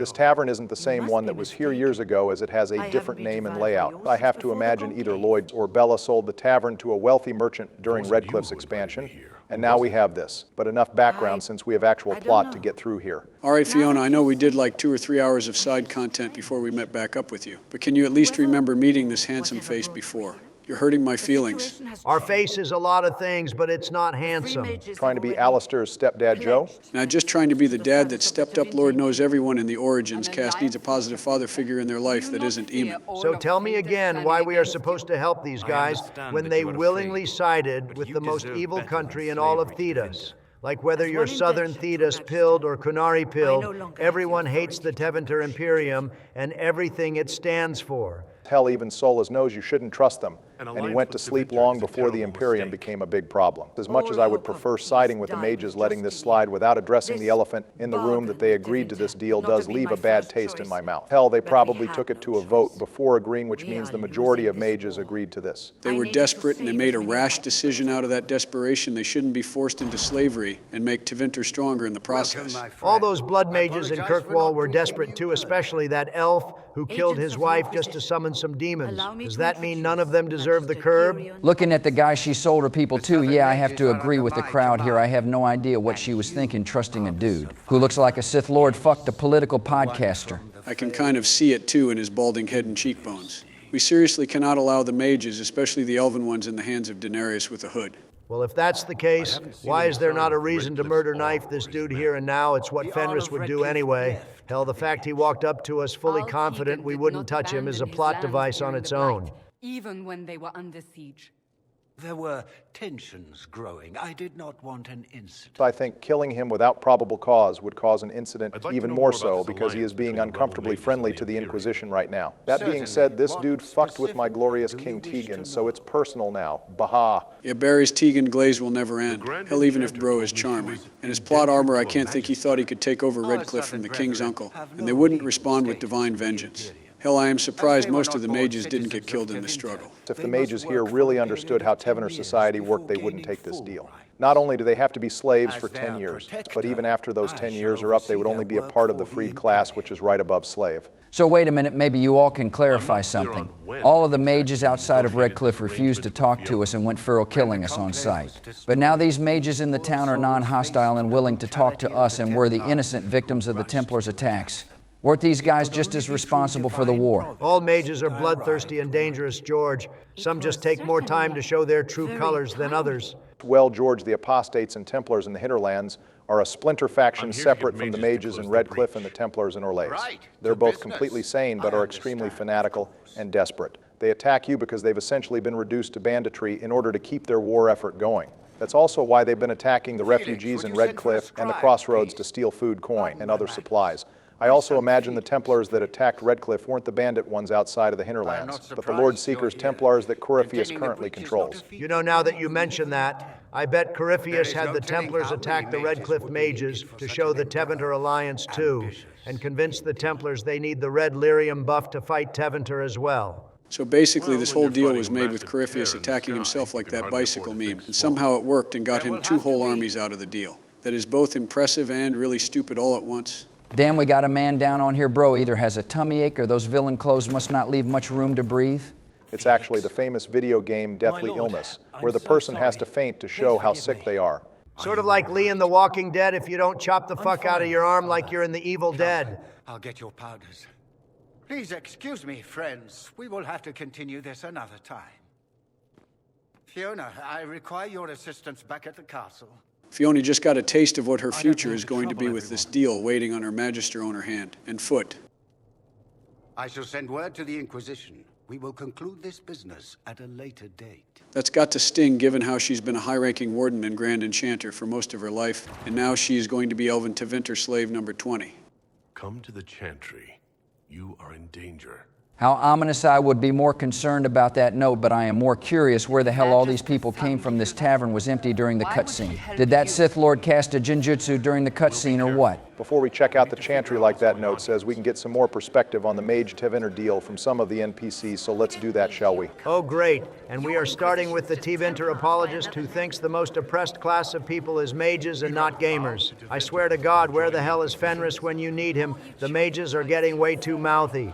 She really needs to watch when she said you're kind. I really assumed she meant elves for a minute before she clarified she didn't trust Chantry people. Although still, if you want to be a mage that isn't a slave, you should consider joining us and not the blood mage slaver country. But don't magisters summon demons and practice human sacrifice? The Chantry says whatever they think will scare us. What's wrong with blood magic? This girl really tried to compare fireballs to blood magic. One sets something on fire, while the other can mind control people and summon demons permanently to the waking world. It's like comparing a Predator missile to an anthrax bomb and saying it's the same thing. Well, you heard it here from the CEO of bombs himself, everybody, so you know it's true. And oh shit, looks like the rebel mages did keep some tranquil with them, so I don't know what that Dalish researcher in Haven was talking about. I don't think she meant that the mages abandoned every single tranquil. I think a lot just got displaced either because they didn't want to leave the circles, or because they are harder to take care of. She was right in the fact the other mages overlooked the tranquil because it looks like claimants might be blood sacrifice food if he stays here. Thankfully, regardless of which side we choose for the main quest, we can pick up claimants here as a Cullen agent, bringing our total agents gained today up to 8. Maybe we should have made the drinking competition equal to how many agents we get instead of collection quests at this rate. The viewers aren't drunk enough in this 2-hour special in my eyes. Well, I can't speak for the viewers, but I can say this bush is sufficiently buzzed from all the gather quests. And as such, this tavern is starting to pop off for me brothers. Well, as long as George is having fun, I guess. Also, it's crazy how out of all the mages in this rebellion, the only one who thought to break away from the group thinking and leave because they don't trust Tevinter is the one tranquil dude. I think you just answered your own question, Joe. Groupthink is a hell of a drug, and likely everyone here already believes. They are only safe together, even if staying together means going into hell and back by becoming slaves. Either that, or that Linnea girl is actively telling every other mage that the Inquisition is one of those infamous Andraste cults that eats babies and kidnaps people, and now everyone thinks slavery is better than the Dragon Inquisition. If we are the Dragon Inquisition, does that mean we are going to convert all the dragons in the game to Christianity? Maybe, but only if we have enough free time. No, George, we won't be doing that. And you are definitely hitting the sauce too hard to come up with that with what was said. Let's just talk to the last mage, who is more of a neutral force compared to the first 2 people we talked to. All right, so let me get this straight. So far, we have talked to 5 mages in this rebellion. Fiona doesn't seem to like this deal, but thought it was the best option. 3 people hate it and oppose it.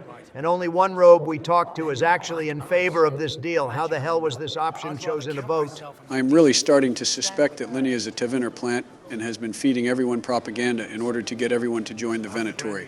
We definitely should vote that one girl out of Polaris for being an imposter just in case. The next, we had a Magister ally. It was a stroke of luck that's given us an edge.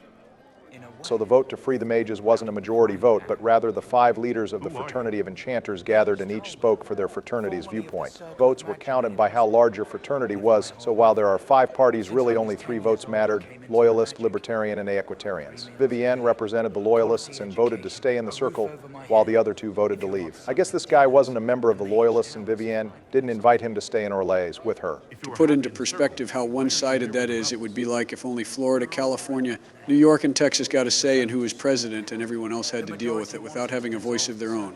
Jesus, even less than nothing would get done. Anyways, let's go check on Obama's boyfriend in the chantry. We are done with the robes for now. He is not my boyfriend, but the fact he just beat the shit out of a demon with his staff without casting a spell is pretty based.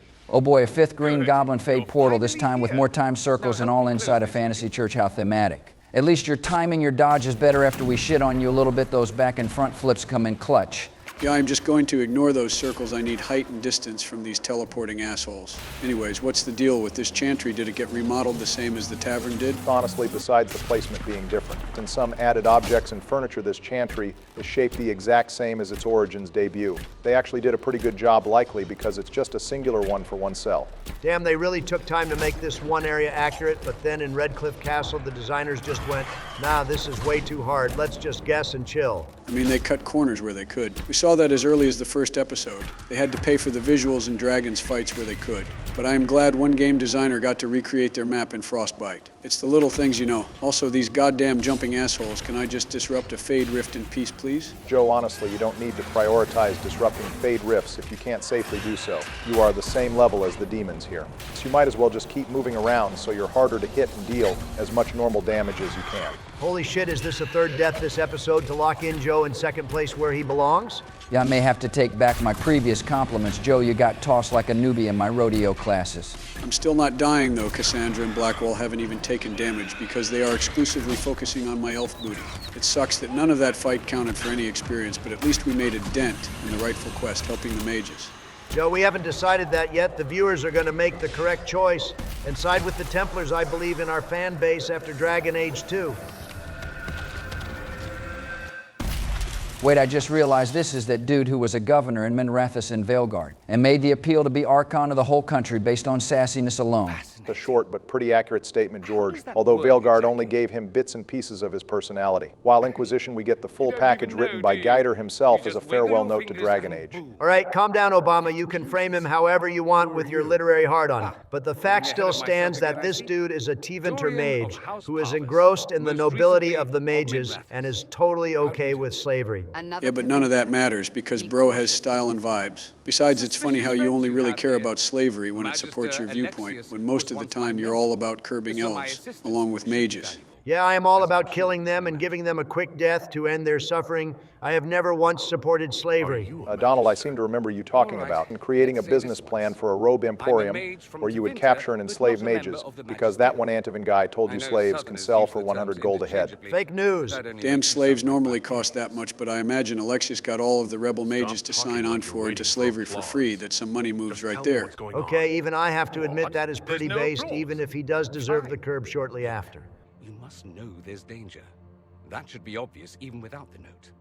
Let's start with Alexius claiming the allegiance of the mage rebels out from under you. As if by magic, yes? Which is exactly right.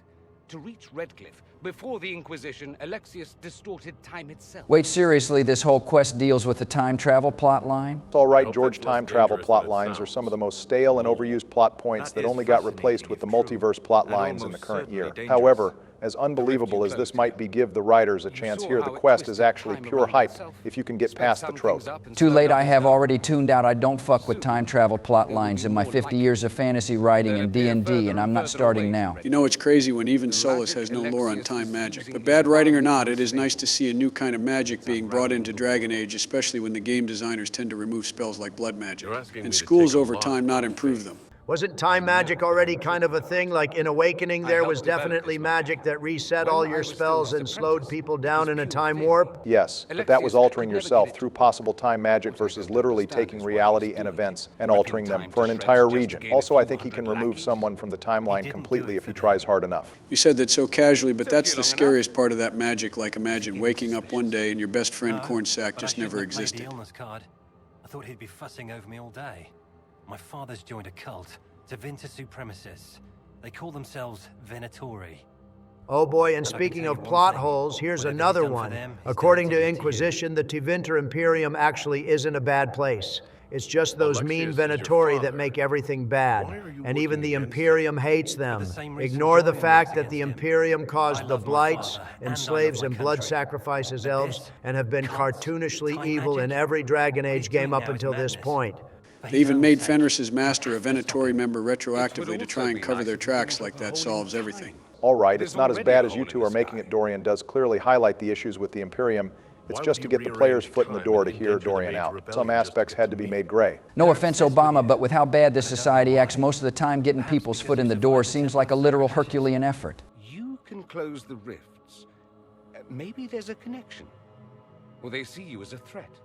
If the Venatori are behind those rifts or the breach in the sky, they're even worse than I thought. Well, that's all we are going to get out of Dorian unless we do the mage quest, but that's in the viewers' hands now. Yeah, viewers, let us know your opinions on what main quest to tackle Episode 3. Will be more side quests in the Storm Coast and Follow Mire, but Episode 4 will be Donald covering the main quest of your choice. Stay in Redcliffe.